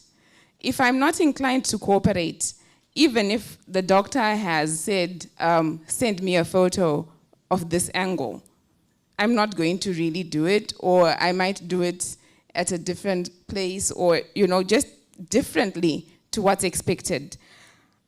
And I think the other problem we have is just a shortage of skill in the country. So we've got a shortage of doctors and of specialists. I think Tsungi are one of the two who've got your particular qualification. And yet the industry is developing so much. When someone qualifies, when you left uni, something else was being, produced, and there's more technology to it. So really, how are we going to adopt when the human capital, which is supposed to be the ones using it, are too few to even take time out and go and learn. And then when the technology itself is so fast-paced that there's just going to be so much time needed to have the doctors themselves learn of the technology. As soon as they've finished robotic surgery, he mentioned. And part of what we do is we allow people access to go to those hospitals where there's that technology. But there's been such a competition now. There's a competition in the manufacturer's realm to produce the most advanced equipment that sometimes you don't, I think, explore the advantage of what's there fully because you're racing to find the other innovation. So I think there's a danger in that competition. And unfortunately, the ethical issue with in medicine, I think is very big. Exactly who governs to what extent you need to reproduce an organ? Who is the one who is supposed to say, maybe just the fingers, and okay, let's put the heart, okay, maybe the arm and this. That moral aspect also impedes the adapting of all this technology. And I'm one of those who are genuinely scared, by what's going on in the labs. What are people doing with this technology? And I'm sitting here from a more informed perspective. How about that person who doesn't have the background that I have? How quickly are they going to adopt the technology and have things inside them which might be releasing medicines at a particular point? Every 3 minutes you release a medicine. So there's a lot to do with social capital and getting us there, but there's also a factor of regulation. How far should we go in the healthcare space? Thanks. No, pertinent questions. It's about competing priorities. So when we talk about these things, some people might say it's too far-fetched. We do have realities on the ground. There are people that live in areas where they don't even have network to start off with. But really, I think, it's a good thing we're talking about strategy. There's a building block to digital health, or building blocks to digital health that the WHO and the ITU put forward that is applied to advise national governments as they develop their strategies. I think even the current strategy that Zimbabwe has, the National Digital Health Strategy 2021-2025, kind of use those building blocks. And they look at those things to say infrastructure. Let's first have network, let's first have electricity. Then it also then talks about policy and regulation, that those things have to be there. And then a major one is leadership and governance, which I think maybe I'll put my comments towards to say that's where maybe we are kind of needing a lot of work in leadership and governance. It's not just in government, but even in some of the corporates that I've interacted with locally, that you see that there are some deficiencies in leadership in terms of how they are seeing these things. If we are really going to not be a spectator, like I think we missed out on the third industrial revolution. If we're not going to miss out on this one, then it's important then that we really put in measures so that we own what's happening. It's about equity. Equity not just in terms of distribution, to ensure that everyone has access to this, and we have systems that say if I speak in Zim Dancehall is a language. If I speak in Zim Dancehall, the art app knows what I'm saying. If I say Guka, it knows what I'm talking about. So it's not just about equity in distribution, but also equity in terms of shares. We all use WhatsApp and Facebook, but I can't buy Facebook shares, or it's actually Meta shares. I can't buy Apple stock and so forth. So we need to then have our own solutions, and that will address then what you just mentioned, where we then avoid maybe rushing to AI where AI might not work because we don't have infrastructure. So it's always important that we don't start with the technology. That's what I always advise even the young ones, that people try to sometimes squeeze AI or a chatbot to do what's not required. where SMS and USSD could actually do the work. So let's not just start with the technology and try to twist it to solve a problem. Let's look at our realities on the ground, and then having innovation as a culture, we then come up with low-cost initiatives that then work in our environment. Thanks. Vuli, you mentioned during your talk that I think we are, getting into this big data world. We're collecting lots of data, and AI uses data. And we're going to live in a world where you will have a machine that will be able to analyze millions and millions of records and will know everything about you from the time that you were in your mother's womb until the time that you're going to visit the doctor, and it can use all of that to analyze a fingerprint, and it can predict your likelihood of getting this cancer and so forth. I know you work in a largely administrative role in healthcare. Where do you, how do we ensure that we don't lose that trade-off between privacy? Because she mentioned very real concern. A funny story is I was chatting the other day with my friends, and I wanted to buy an iPhone. I didn't put it on my phone, I discussed it in a conversation. And the next time I was on my Facebook, the adverts that were popping up were to purchase an iPhone. So I felt like someone is spying on me, So how do we, mention that, how do we ensure that trade-off between security, privacy to data? And I know in Africa, I think it's a real issue that there is historical data of people feeling that they're afraid that they will be experimented on. Where is this thing going? Where is this thing being implanted in me? What does it mean? How do we manage that balance between privacy, security, and the need to advance? Thanks, Doc. So before I talk about that, there's an earlier question that you asked about where are we going to use this now in terms of improving access to healthcare. The main problems that we've got from what we've seen is at primary healthcare level.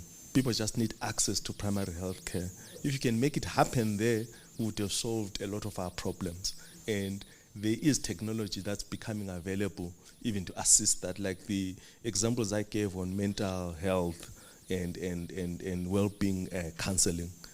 But now you also find in diagnostics, you've got the point-of-care diagnostics machines that are becoming available. Or even when I was growing up, getting an HIV test was a mission. You needed to go to a whole hospital thing. Now you can buy a kit in a pharmacy, So I think for me that's a good progression that will help us in terms of access at primary healthcare level, where we are actually failing. On your question, one of the things that is critical in health is cyber security. And that's the only answer. That will always be there as a risk. And right now you find that globally companies are spending over 10% of their information technology budgets on cyber security, because people do tend to abuse that. People are sensitive about that information.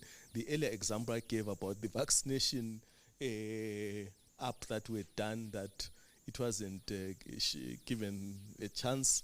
It was all about, you're going to store this thing on the cloud, but you say cloud is the safest thing ever. No, people are worried about cybersecurity, and these things do happen where people do hack on these machines. But the best we can do is to actually put that safeguard. Marlon talked about the democratization of healthcare. By giving people control of their own data, I think in my view, it's a good start in that as an individual, I should feel I've got access to my data. I share it with whoever I want to share it with, But I think you raised a valid question. When we talk about health tech, med tech, cybersecurity is huge, and people do want to make money out of it. I came across an example early last year where one of the Australian health funds was hacked, and they wanted money out of it, In the end, they didn't get the money, but that whole thing to die down, it took months on end, and they lost thousands and thousands of patients because people are not happy with their data out there. They did release the data, by the way, but, Well, I'll make a comment about privacy and security. I think in the U.S. there's a law enacted called HIPAA. And when you first start working at a healthcare facility, in whatever capacity, you could be the person cleaning the rooms, the janitor, all the way to the top level, to the CEO of the health organization. You are not allowed to access people's files. There's computers littered all over. You cannot put in your password and say, oh, my mom's here, let me check on her data. They've made that such a, I guess, robust law that people are really afraid that they'll be prosecuted and they'll go to jail for accessing people's healthcare. And I think that's the level of privacy that ultimately needs to be legislated in so that people don't feel free. And I know one of the downsides to Zim is that we do still have paper charts floating around, and anyone can happenstance look into that. And so that's the unfortunate thing. But I think with electronic medical records, you can provide patients their own access through patient portals where they have secure access to what they need to know. And then on the health provider side, you can make it so that if that patient is not your current patient, you don't have to also get into their chart. Okay, I think for the sake of time, I'm going to open it to the floor if there's anyone else who may want to ask a question.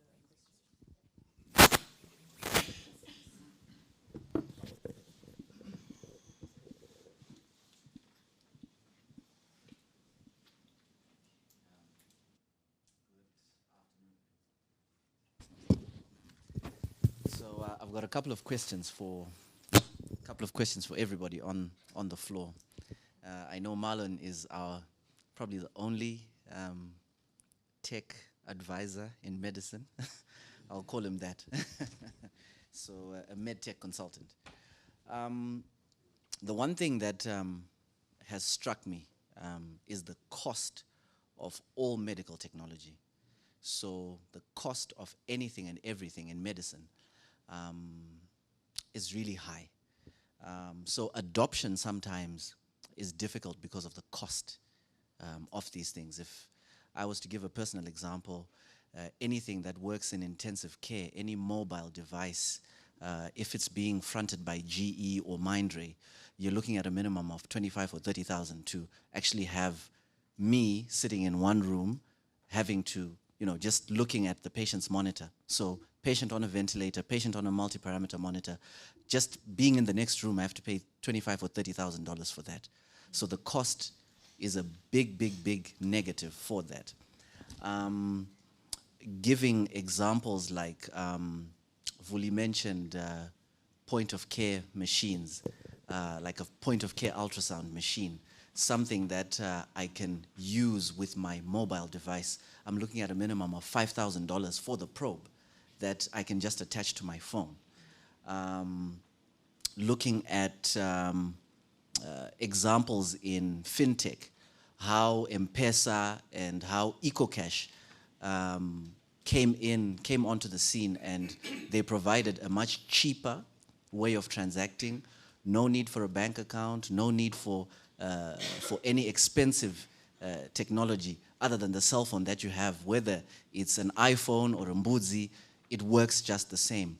How are we in the healthcare space trying to adopt that sort of model?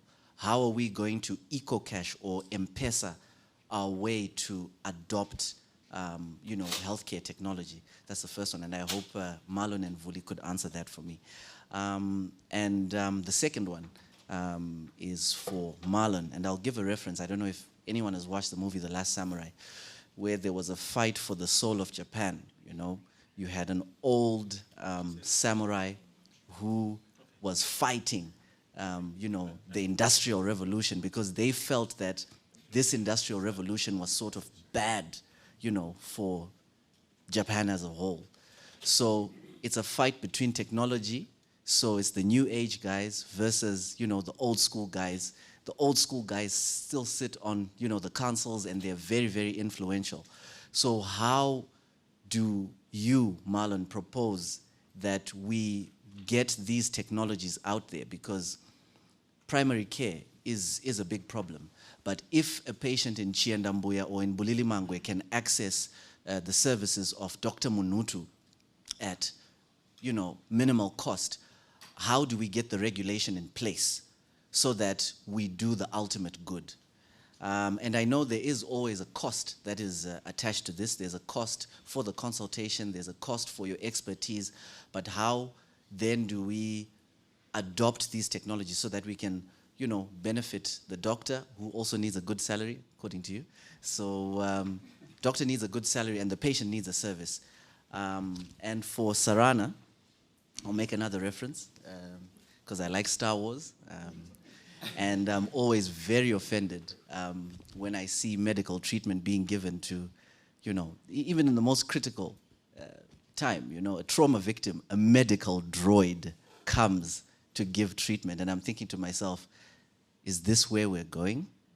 I don't know what you think about that, in terms of AI, digitization of the healthcare space, in radiology, in pathology, where an AI-generated system can say, this is this type of cancer, so give this treatment. So that sort of renders pathology and radiology, useless.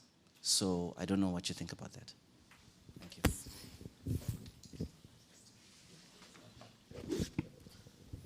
All right. Thanks, Doc. Many issues that you raised there, issues to do with technology being expensive, then issues to do with there being an old guard and how to engage them, as well as the need to also hopefully get solutions that are at scale as much as M-Pesa and EcoCash. In terms of cost, I'll try to make it short. In terms of cost, I think in my time in e-health and digital health, one thing that I've learned is that it's not just about the technology, but it's a way of thinking.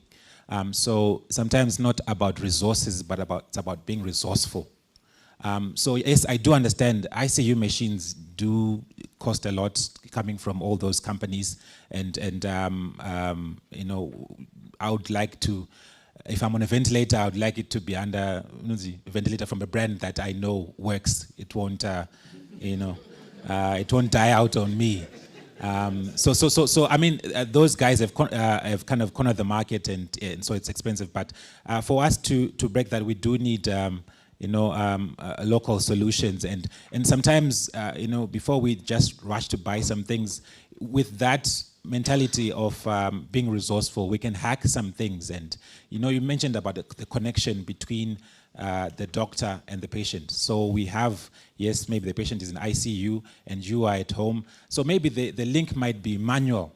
Say there's a nurse in ICU who is entering it into a system so that then gets to you without then buying a system that is all inbuilt already with IoT features in there and clinical decision support systems, AI all in there. So being resourceful, there are ways to then hack things.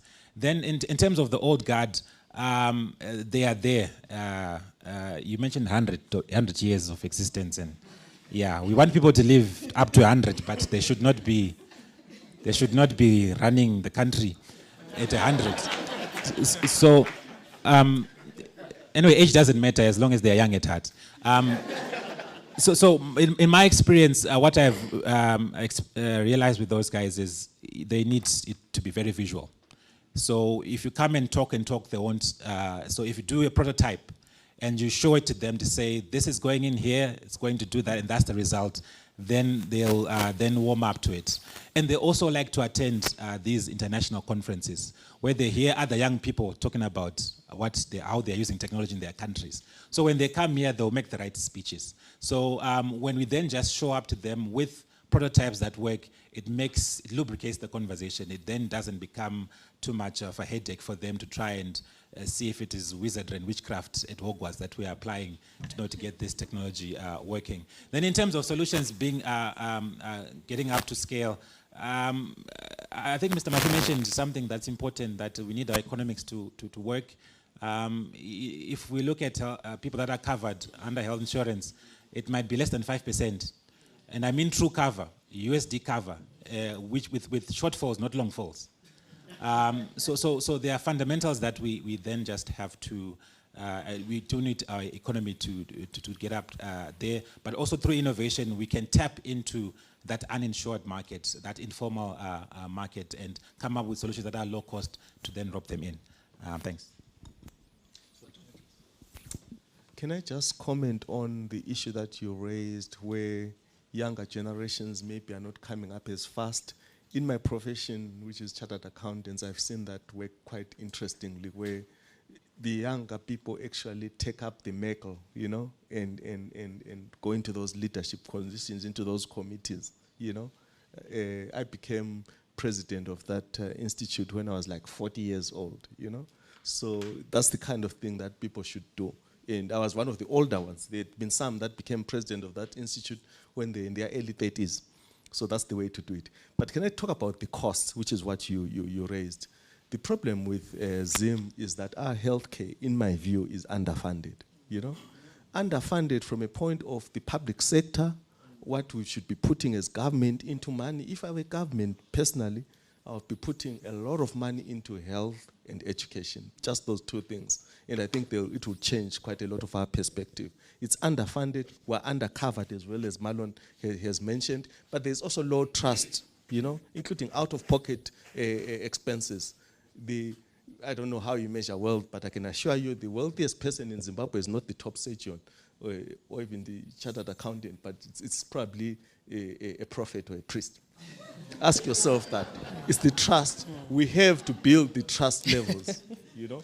Once people have got trust, they'll put their money into it. We need more money, people funding, also out of their pockets. Sorry, I know we are pressed for time, but I think two things which also will contribute to cost. MedTech, most of the systems are closed-loop systems. When you see these corporates building machines, they will build them so that they don't talk to each other. And that's the difference with fintech, I think. We need a position where we get rid of closed-loop systems for equipment. And there's the law of patenting. When someone then innovates, these big guys have patented certain processes and certain equipment so that it also acts as a barrier for someone in Zim to actually then produce a certain product, and that also contributes to cost. I'll try and keep mine brief and short, seeing as we're pressed for time. But I truly believe technology, the internet, is where everyone lives. It's a space that everyone is going into. And I think from the medical point of view, there's two aspects to it. There's the science of medicine, which is very easy to automate, and you can have AI involved in helping you make the decisions and everything. But there's also the art or the humanity of medicine, okay?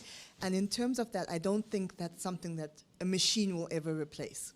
So I feel that what's going to happen is medical schools, the way we teach, we're going to teach more of the humanity, the art of medicine, and that is what you'll need your doctors for, your nurses for, as opposed to the parts that can be easily automated, and that machines could actually do better than we can with very few errors, which with a lot of benefit to the patients.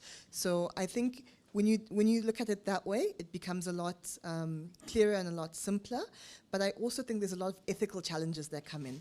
For example, with big data, when the medical aides know that from the time you're conceived to the time you're presenting, this is your risk of this cancer, this is your risk of a heart attack, of a stroke, they can then choose to not insure you for those things. So there's also a lot of ethics behind those, knowing that this person is more likely to get this than the next person.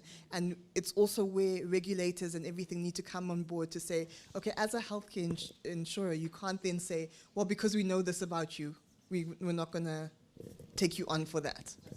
Okay, great. I think we're completely pressed for time. I think hopefully we've proven that healthcare workers are not the most boring people. I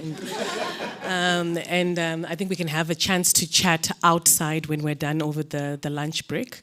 I would like to thank my panelists for a very interesting chat, and I think hopefully all of us have had our appetites, we're keen to know more about MedTech. Personally, I think I am. So thank you very much. My name is Dumisani Nkala, and I'll be your moderator for this panel. We are going to have a keynote address by Evanna Hu, and she'll introduce herself shortly. And then we'll get into a panel shortly after that. Over to you, Evanna.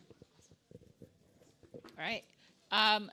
Thank you so much for taking that very short break. My name is Evanna. I am the CEO of Omelas, and we're an AI company. Prior to this current administration, I did a lot of work on 5G. around the world in terms of educating people about what 5G is, to 5G policy, not only in the US, but also with some of the allied countries. And so, we've heard a lot so far today about the applications, right, of emerging technologies like VR and AR in fintech and medtech. And then you also have the smart cities, educational technology. But all of these things are only possible if we work on two issues, right? One is the constant power, the supply of power. And then the second is having access to high-speed internet and mobile data.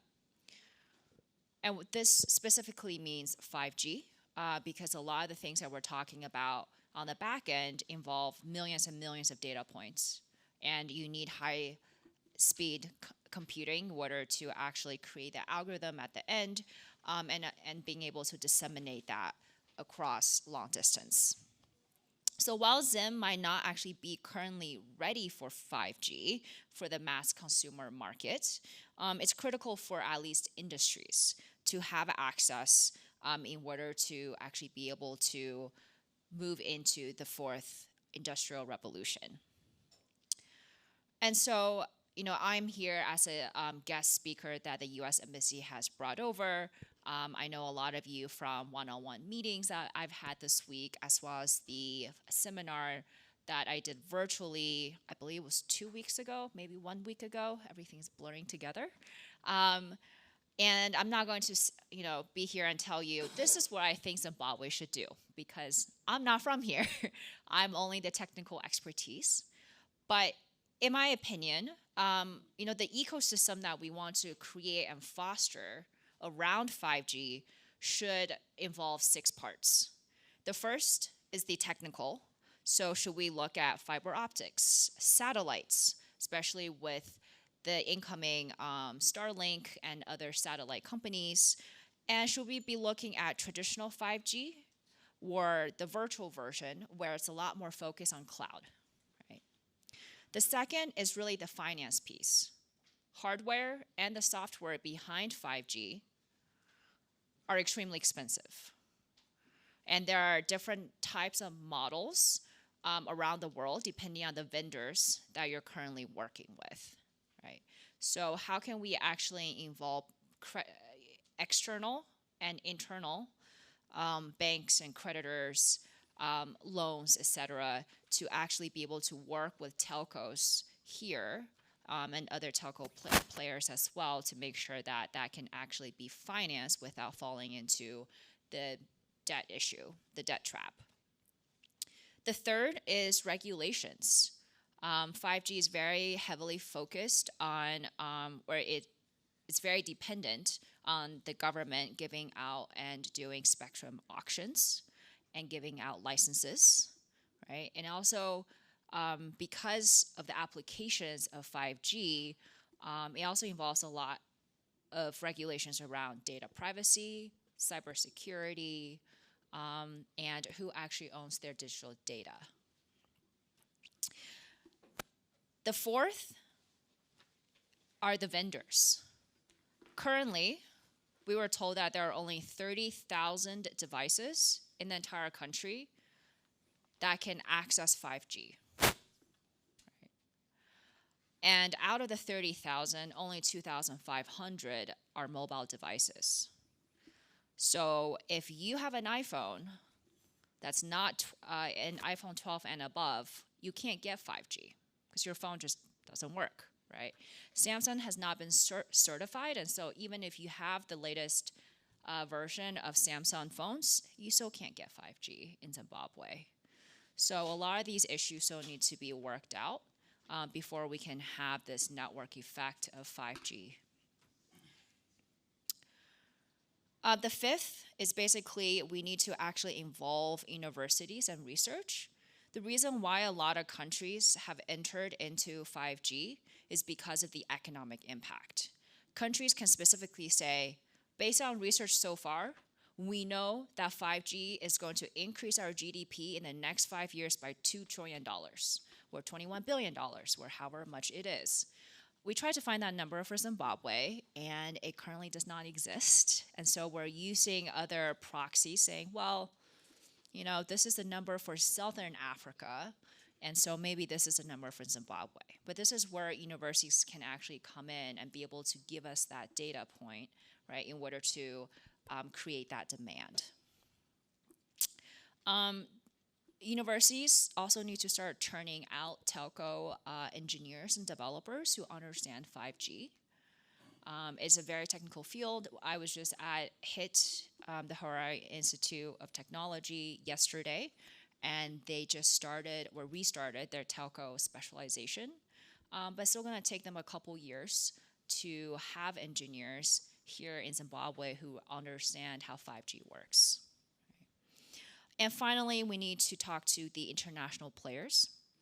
The majority of the country, the majority of the world is already deploying 5G to a certain extent, right? And there are some countries that are now looking at 6G. So if Zimbabwe is not at the table when these standards and norms around 5G are set up, because this also starts to get into adjacent fields of data privacy. You know, the EU is about to pass their AI Act, which also is a series of regulations around what industries can or cannot do in terms of making their algorithms transparent. Zimbabwe needs to be in that conversation. And so working with the African Development Bank or the African Union, or being more involved at, you know, the UN level with the International Telecom Union would definitely be something that would be really helpful and needed.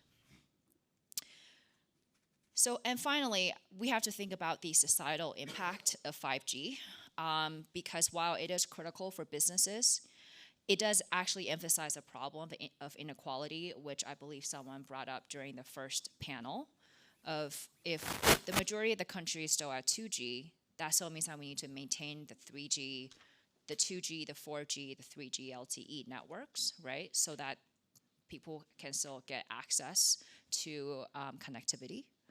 So how can we actually think about the role that the government can play in this, or the role that donor agencies can play in this, or, you know, what the telcos can do, et cetera. And finally, and this is something that I have gotten in every single presentation I've given when I ask for Q&A. One out of the top 3 questions I get is, can you please tell me if 5G causes cancer or COVID, right? And that's a very fair and legitimate question, because there are people everywhere around the world who believe that. And that's the reason why 5G base towers have gone destroyed or vandalized in multiple countries around the world.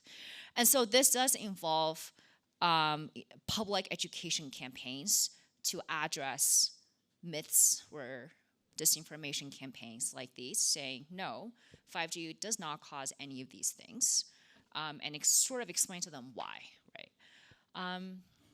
So I think I'm going to end my keynote here and turn it over to the panel.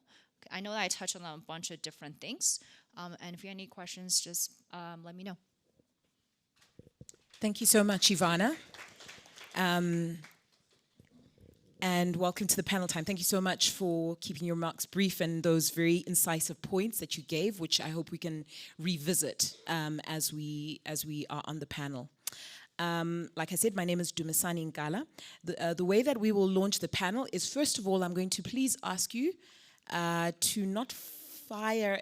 Oh, it's a good thing at the door they will have removed all your weapons, because I know that ICT players are one of the most hated players in the room, because everybody perceives that we are way too expensive. And so it's a good thing that there'll be no gunshots fired today. But we will start off the panel by just asking each and every panelist to introduce themselves very briefly and what their role is, and then we'll launch into the actual questions for the panel. Okay, thank you. Edwin Banda, I'm the Chief Technology Officer at Econet Wireless. And no, those nurses are not Econet engineers. Yeah. But I think seriously though, I think all sectors, well, industries rather, you know, are suffering from brain drain like anybody else. But you know, for us, our corporate vision is actually we envision a future that leaves no African behind, that is digitally. So really, I am sure that as we will be discussing, those some of those points will come to light. Thank you.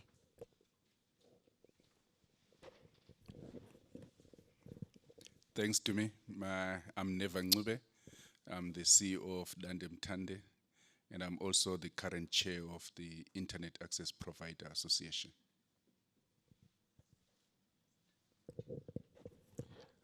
Good afternoon. My name is Tawanda Bwanya. I'm the technical director for Telecontract, and I'm a strong proponent of the fact that Africa's biggest resource is its youthful population, and that's what we need to invest in. Afternoon, everyone. My name is Evanna from DFA Zimbabwe. I'm the current CEO at DFA Zimbabwe, and we are the new player in the market. I think we just licensed recently, and we're trying to push a new narrative into the industry of open access. Thank you. Afternoon, colleagues. My name is Hasham Yambo. I will hasten to not say that I'm an engineer because it got me into trouble. Someone put that as my first name, so when I got here, I couldn't be registered. I work for the regulator, so all the guys that you are seeing here, they always come to my office for their licenses. Thank you.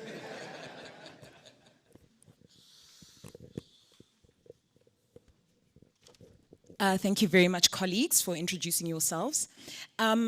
I just want to make a preliminary comment just to say that it's so interesting to be in a symposium or a seminar which is not industry specific. Represented within the room, we've got medtech, we've got fintech, we've got agritech, we've got edutech, and we've got ICTs. And I think there's something very special here that we need to capture and make sure that we have similar discussions going forward, because sometimes we get so siloed that we don't see the bigger picture. And I think it's been very interesting to listen to colleagues in medicine and to listen to colleagues in finance and understand their challenges so that when we're solutioning in ICT, we're solutioning for the right things. So just wanted to make that comment as we start. There's a couple of key themes that seem to be coming across, and they seem to cut across, and so far I've captured 10 of them, and I'm hoping that as we ask the panelists to speak to some of these themes, they will be able to address them. And one of the biggest themes that seems to be coming through is the need, all of these applications run on an infrastructure. So perhaps I'd like to start with Neva and Hu answering this question. What is the state of our readiness to support the fourth industrial revolution? Because I think all of these things that we've been talking about need infrastructure, they need scale. Evanna's just cast a vision for a 5G future, which by the sounds of it, we're not yet anywhere close to. What is the state of the readiness of our networks for this? Sorry, I'll ask Edwin as well to respond to this, but maybe Neva, you can start, and then Edwin. Okay, thanks to me for that question, and I'll answer it in two parts.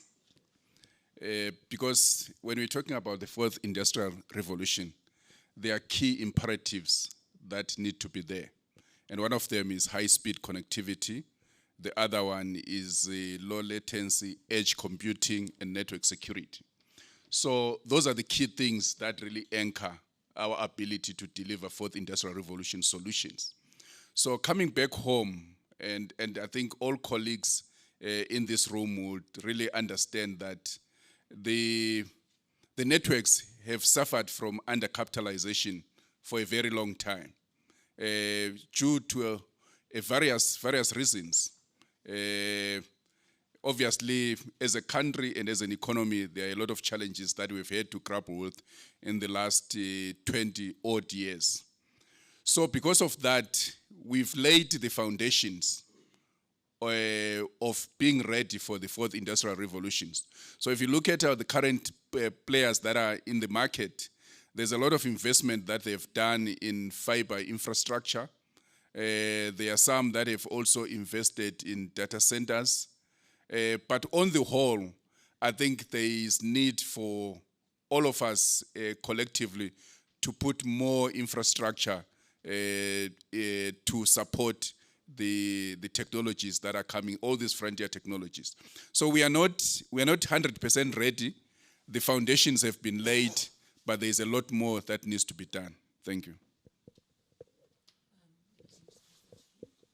Okay, I think just adding on to my CEO here, Neva, how ready can we ever be? I think, as he said, the first impediment is capital. And we've come into a market with investors that are quite interesting in getting that infrastructure done. Hence, I said I started introducing myself with an open access, which I'll try to explain later. But are we ready? Yes, and Neva said yes, yes and no. We have the plans, we have the architecture with us, but it's just now rolling it out. Is the other question that we might want to ask, is the market ready when we do roll out as well? Because I think there's also a lot of statutory things that we also have to go over. I think we've got the regulator here. Guys, we're talking about convincing the powers that be that what she talked about frequencies. One of the major impediments in 5G in this country is frequency spectrum allocation and its cost. You would want to come in with the investor and tell him that we want to roll out a 5G network. The investment that is required will scare him away because the fees that you have to pay. Or rather, if we use those fees into building infrastructure rather than to paying the regulator. So those are some of the things. If you speak to Neva, you speak to Econet, Liquid, we're ready. We're ready. It's just that the capital that we require. Thank you, and I concur with my previous colleagues. So really, for me, when I look at it, I would break it into two. There's the B2B and the B2C. So B2C meaning the normal customer on the street. So you'll find that the investments that we have been doing have been largely to the consumer, the end customer. So we have put in 2G, 3G, 4G, and lately we are trialing out 5G. But these the use cases for these are mostly for the end consumer. Then when you look at the business to business, which would then also support the 4IR, you'd find that that's where maybe the readiness may not be there, in the sense that when you look at it, our coverage, we are looking at population coverage. We are, as for Econet, is around 94%. But when you look at rural coverage, it's about 78%. So that gap is actually possibly where you've got that mine, where you've got those sugar estates or the like, that would actually need the connectivity to support the various automations that they would need to take. So in terms of readiness, it then speaks to what my colleagues are mentioning, the issue of adoption, I would say. Because what we have seen, and also maybe to reflect on what a previous speaker who said we missed out on the third industrial revolution, which was essentially automation. But now you will see that we are more into the autonomous automation, where the tractor will go into the field on its own and do all the work and pack itself. So for that, you need connectivity. And I believe that the industry players are really ready. But obviously, as businesses, the uptake has to be there. And again, it would then speak to the accelerators. You know, my heart sank a little bit when Dr. Ralph, who was advocating for medical, the digital aspect of it, then went back to normal practice. Because now you see that that element of adoption and the people who are accelerating digital acceleration are actually quite far in between here in Zimbabwe, which is a big problem for us. So if you go on the internet right now and you want to search something, you'll not get it. What you'll get is maybe South African companies.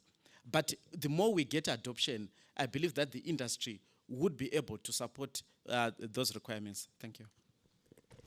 Thank you so much, Edwin. And perhaps you lead me into a question which is probably the big elephant in the room, where you've talked about the problem is that there's little adoption while the technology might be there, but perhaps the uptake and the adoption is low. And perhaps the pushback that may come from the room as well, the connectivity solution is far too expensive for mass adoption. So perhaps I can start with my esteemed regulatory friend at the end, Engineer Mlambo.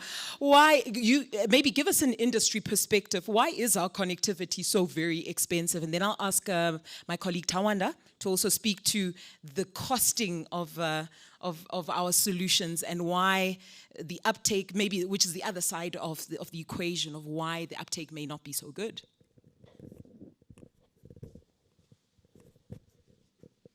Thank you very much for that question. Maybe for starters, let me say that when we say that connectivity is expensive, I think expensive is a relative term, to be honest. Yes, yeah, it is. It is. Because it all depends on who is who. So if we want to, if you look at the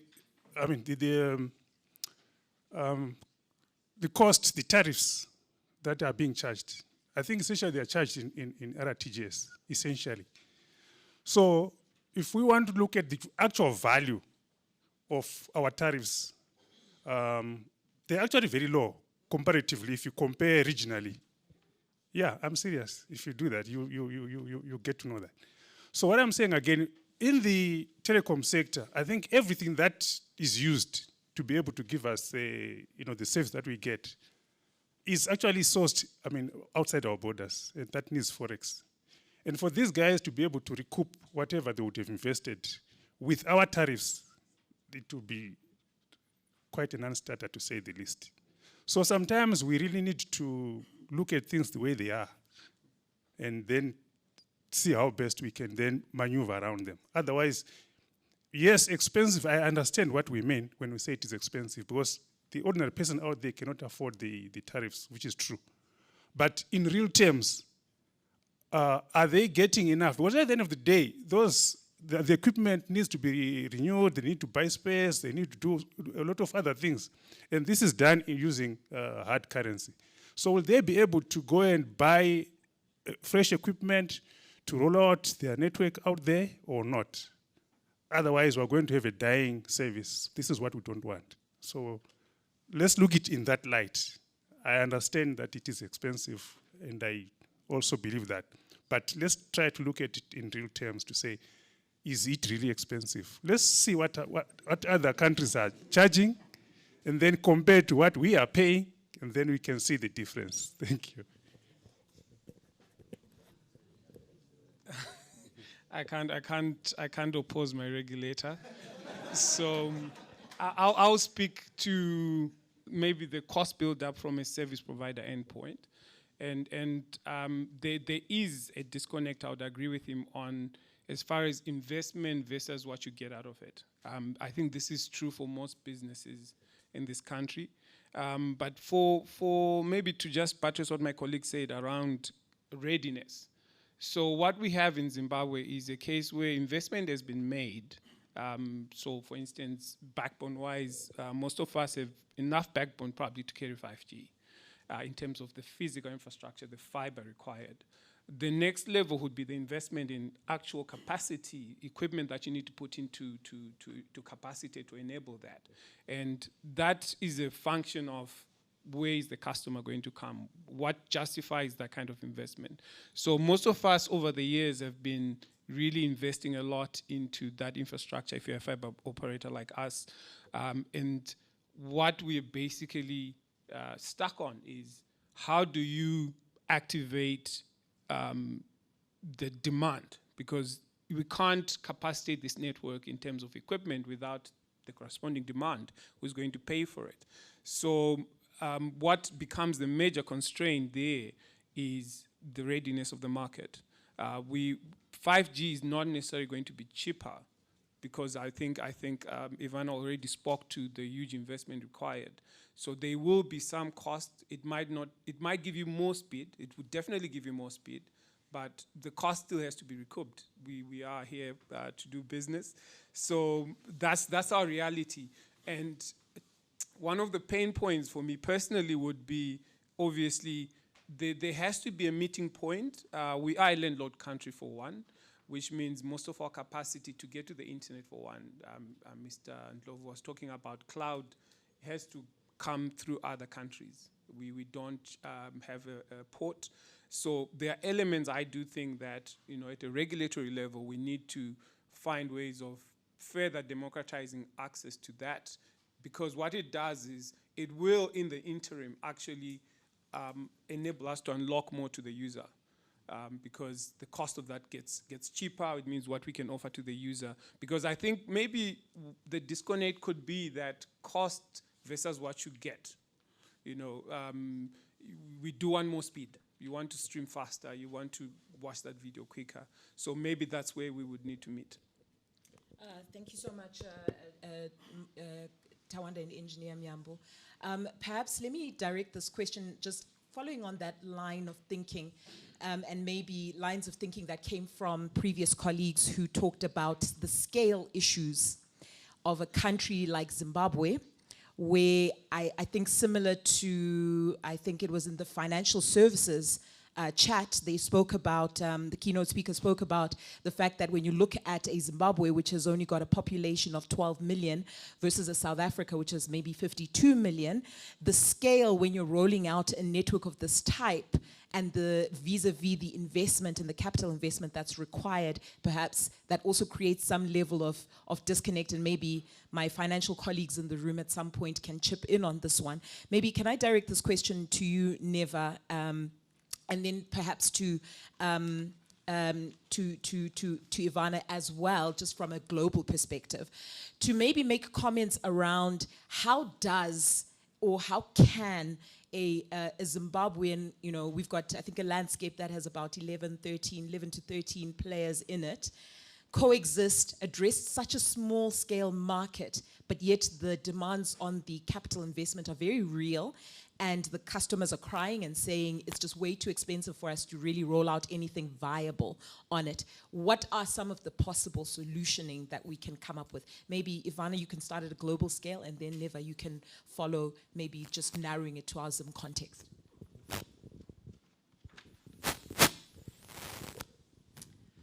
Yeah, I think that's a great question. So, I mean, to a certain extent, right, the size of the country and the number of people in the country don't really matter, because if we go with that line of thinking, then countries like Estonia, Latvia, there are plenty of small countries out there, Rwanda, right, they wouldn't get 5G. They would be still stuck in 2G or 3G.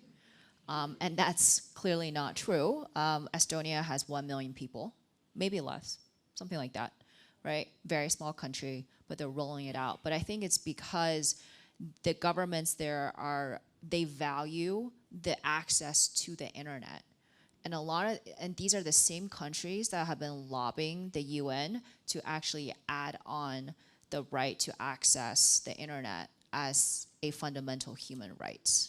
Now, that's very different from getting access to high-speed internet like 5G. But you can see where they're saying is that, yes, if I'm Rwanda, I have plenty of other issues, I have a limited budget, but I really value the fact that I have a couple of really great top-notch universities and R&D centers, and they need to have 5G. But the way that they think about it is a little bit different, because they're segmenting it not as, let's just talk about the whole of country that requires 5G. They recognize that the industries and universities need 5G. The mass consumer market might not need it. And so what they're going to do is they're going to foster innovations that require a bunch of, computing and all that stuff on the back end that the companies have to work on. But when the consumers are actually engaging, they're doing it through lower tech, right? They're doing it through apps that are very, very basic, that do not require a lot of bandwidth, so that they can still access their mobile money, they can still access their educational technology apps, right? And so it's a different way of thinking about the model and how they're going to perhaps in the beginning subsidize some of the 5G because they see it not as an individual right, but they see it as a public good. But they know that they're going to reap that benefit down the line. And that's the line of argument that they're using with their investors and creditors.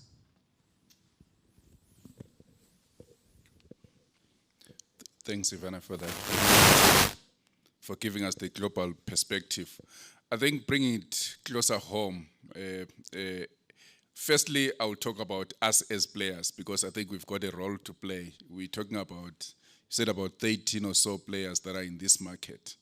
And one of the things that we need to do internally is just to make sure that we can work together better, to make sure that we don't duplicate the infrastructure that we are rolling out, because that is obviously wastage of funding.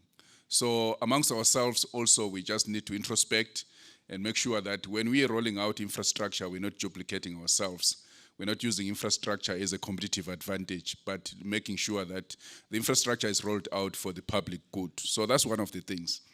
But because we are a country that has been in distress, financial distress for a number of years, 2 decades to be specific, for us to leapfrog and get into the 4th industrial revolution and be able to access the 5G that Evanna was talking about, we actually need to partner also with global players. I had the occasion sometime last year of going into Namibia and seeing them commission a hyperscale data center that they've done in partnership with Google.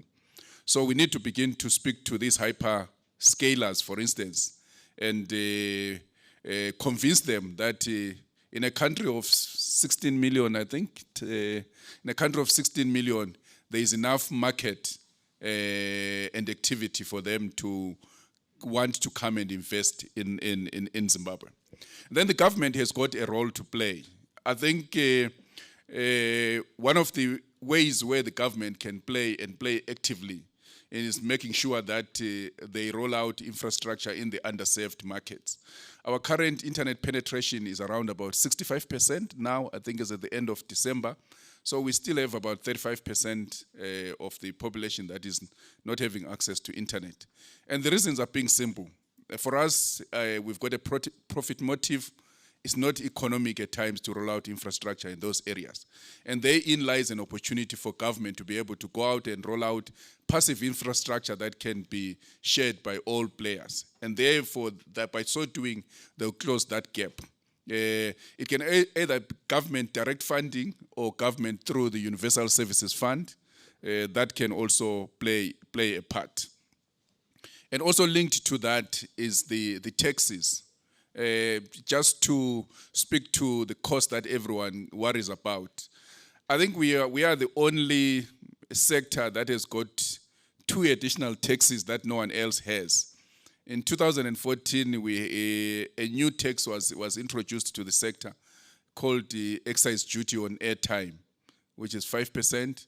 And then another tax was introduced in 2016, which is the health levy. These were supposed to be temporal taxes, but they've stuck with us for this long, and they contribute to the cost build-up that my 2 colleagues were talking about.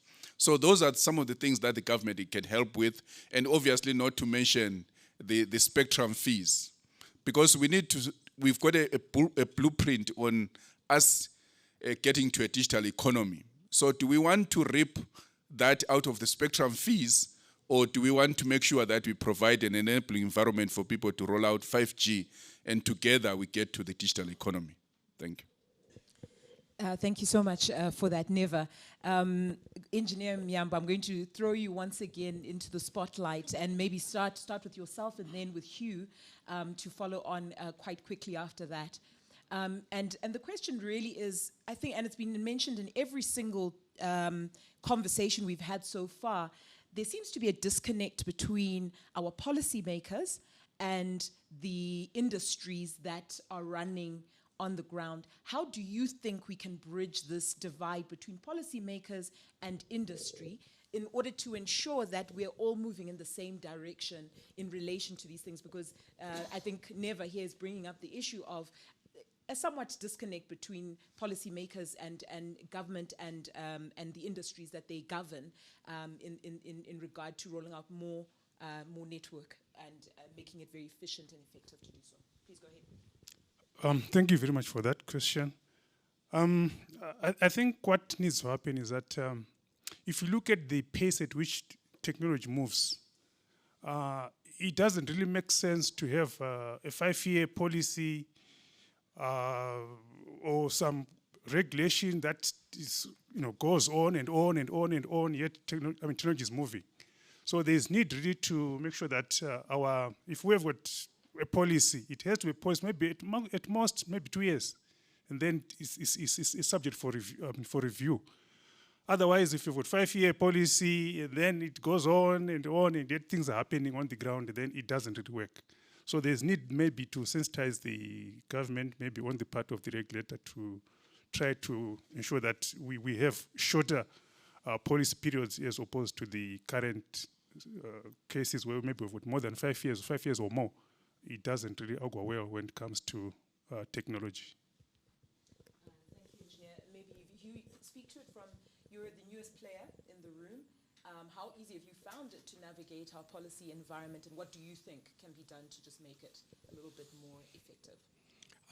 I think to the credit of our regulator, Potras, I think the policies are sound and they've got a good intention. It's I think where we sometimes in the industry where we go a bit talk on top of them is the licensing fees, because I'll give you a typical example. To just get a 20 meg chunk of frequency will cost you $7.2 million US. I mean, if that's $7.2 million US, if we as the industry had that and plow it back into the infrastructure, I think we'll be able to deploy some of these technologies much faster. I know you're given for a certain period, but we can continue this discussion with.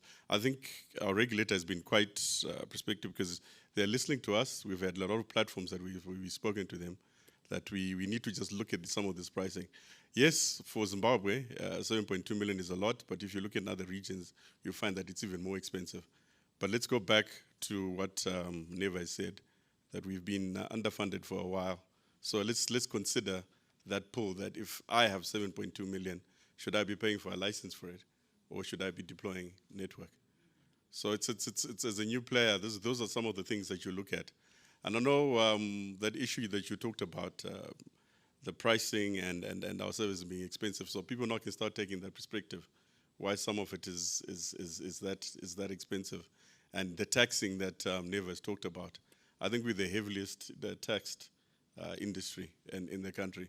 I know when you look at the Potras report, there's a record 70 billion RTGS that was done in the last quarter, but they're also not looking at the cost side of that as well, because that 70 billion it's overtaken by the rate. We all know what rates we're talking about, because that is 70 billion ZW.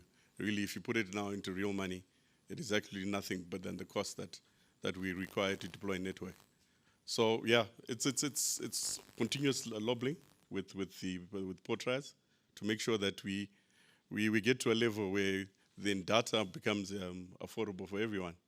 And one of the things that I want to share this, when I was in a conference with Potras, one of the things that our Potras head kept on saying is that the other thing is our socio-economic situation in the country is not right as well. So the pricing might look high, but there's also that fundamental, the socio-economics, they are not right. The salaries are low. Let's look at and when the salaries are low, you cannot afford some of these services. That's the truth. I think you began about being equal and fairness. It's not the same thing.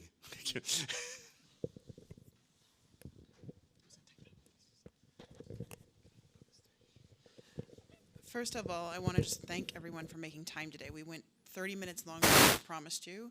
I know there's like heart surgeons that had to slip out because they need to go save lives. But we're grateful for the time that you have given us today for this conversation, and we hope that these conversations continue to be incredibly valuable for you.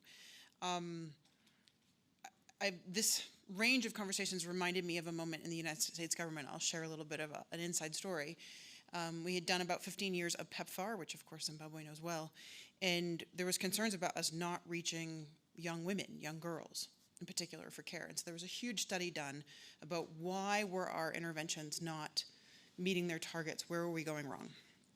And they did this huge global study across where we were doing HIV/AIDS programs everywhere, and then girls programs in other countries, schooling, different issues. And they did a global call-in, so all of us professionals around the world call in to listen to the results. And what they argued is girls have different gatekeepers than boys. They got to get their parents to say yes, they've got responsibilities with younger siblings. Their after school time is taken up differently than boys are. And then to get a girl to come, you need buy-in from their parents, their go-go's, the people in their lives that need to say yes. And so if you want to do programming for girls, it's got to be personalized. You have to have people who are part of that program out there actively building relationships with their caretakers. And you have to find ways to make them realize you mean them, because they're told in so many ways it's not about them. It's about their brother, it's about somebody else. And so for girls to show up, it's going to require 80% more contact time to get to the outcome. Now, these are development professionals from all over the world, Americans who are dedicated to this, and the answer throughout the whole conversation was, that's expensive. And the researchers, God bless them, kept saying, if that's the cost of reaching your target audience, then it's not expensive, that's the cost. And people for an hour sat on this call going, oh, but can't they just show up like boys? Don't we wish? I think there is a what it costs to do this that has to be in every piece of it. And we can want companies to give it away for free, but at some point those companies fail. And I think we all see how that works out in the health sector and other sectors. You can't. You have to cover your bottom line. But one word that has been said today in this conversation that I think is super important is public good.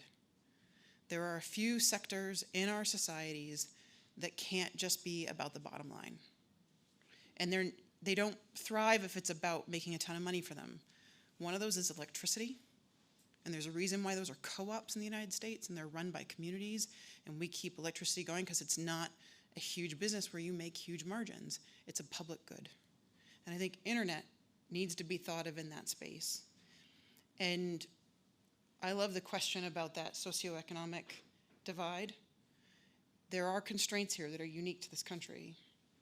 But out of the 7 nations I have had the privilege of serving in, this is probably one of the wealthiest. The chrome, the gold, the diamonds, there are resources here that could make these goods available, like you see in Denmark, like you see in other countries. It's a choice of a nation about how those natural resources are turned around to level a playing field for a nation. And there's other things, and I'm happy to debate the things I'm sure people want to ask me right now. Love that debate. It's part of the job. But I do think this goes into that public good space, and there needs to be a partnership. The companies can't do it alone because it costs what it costs, but there has to be other parts of the sectors deciding this is worth investing in for a nation. And with that, I thank you all. Good night and good luck. And I hope to see you all at our next discussion. Thank you.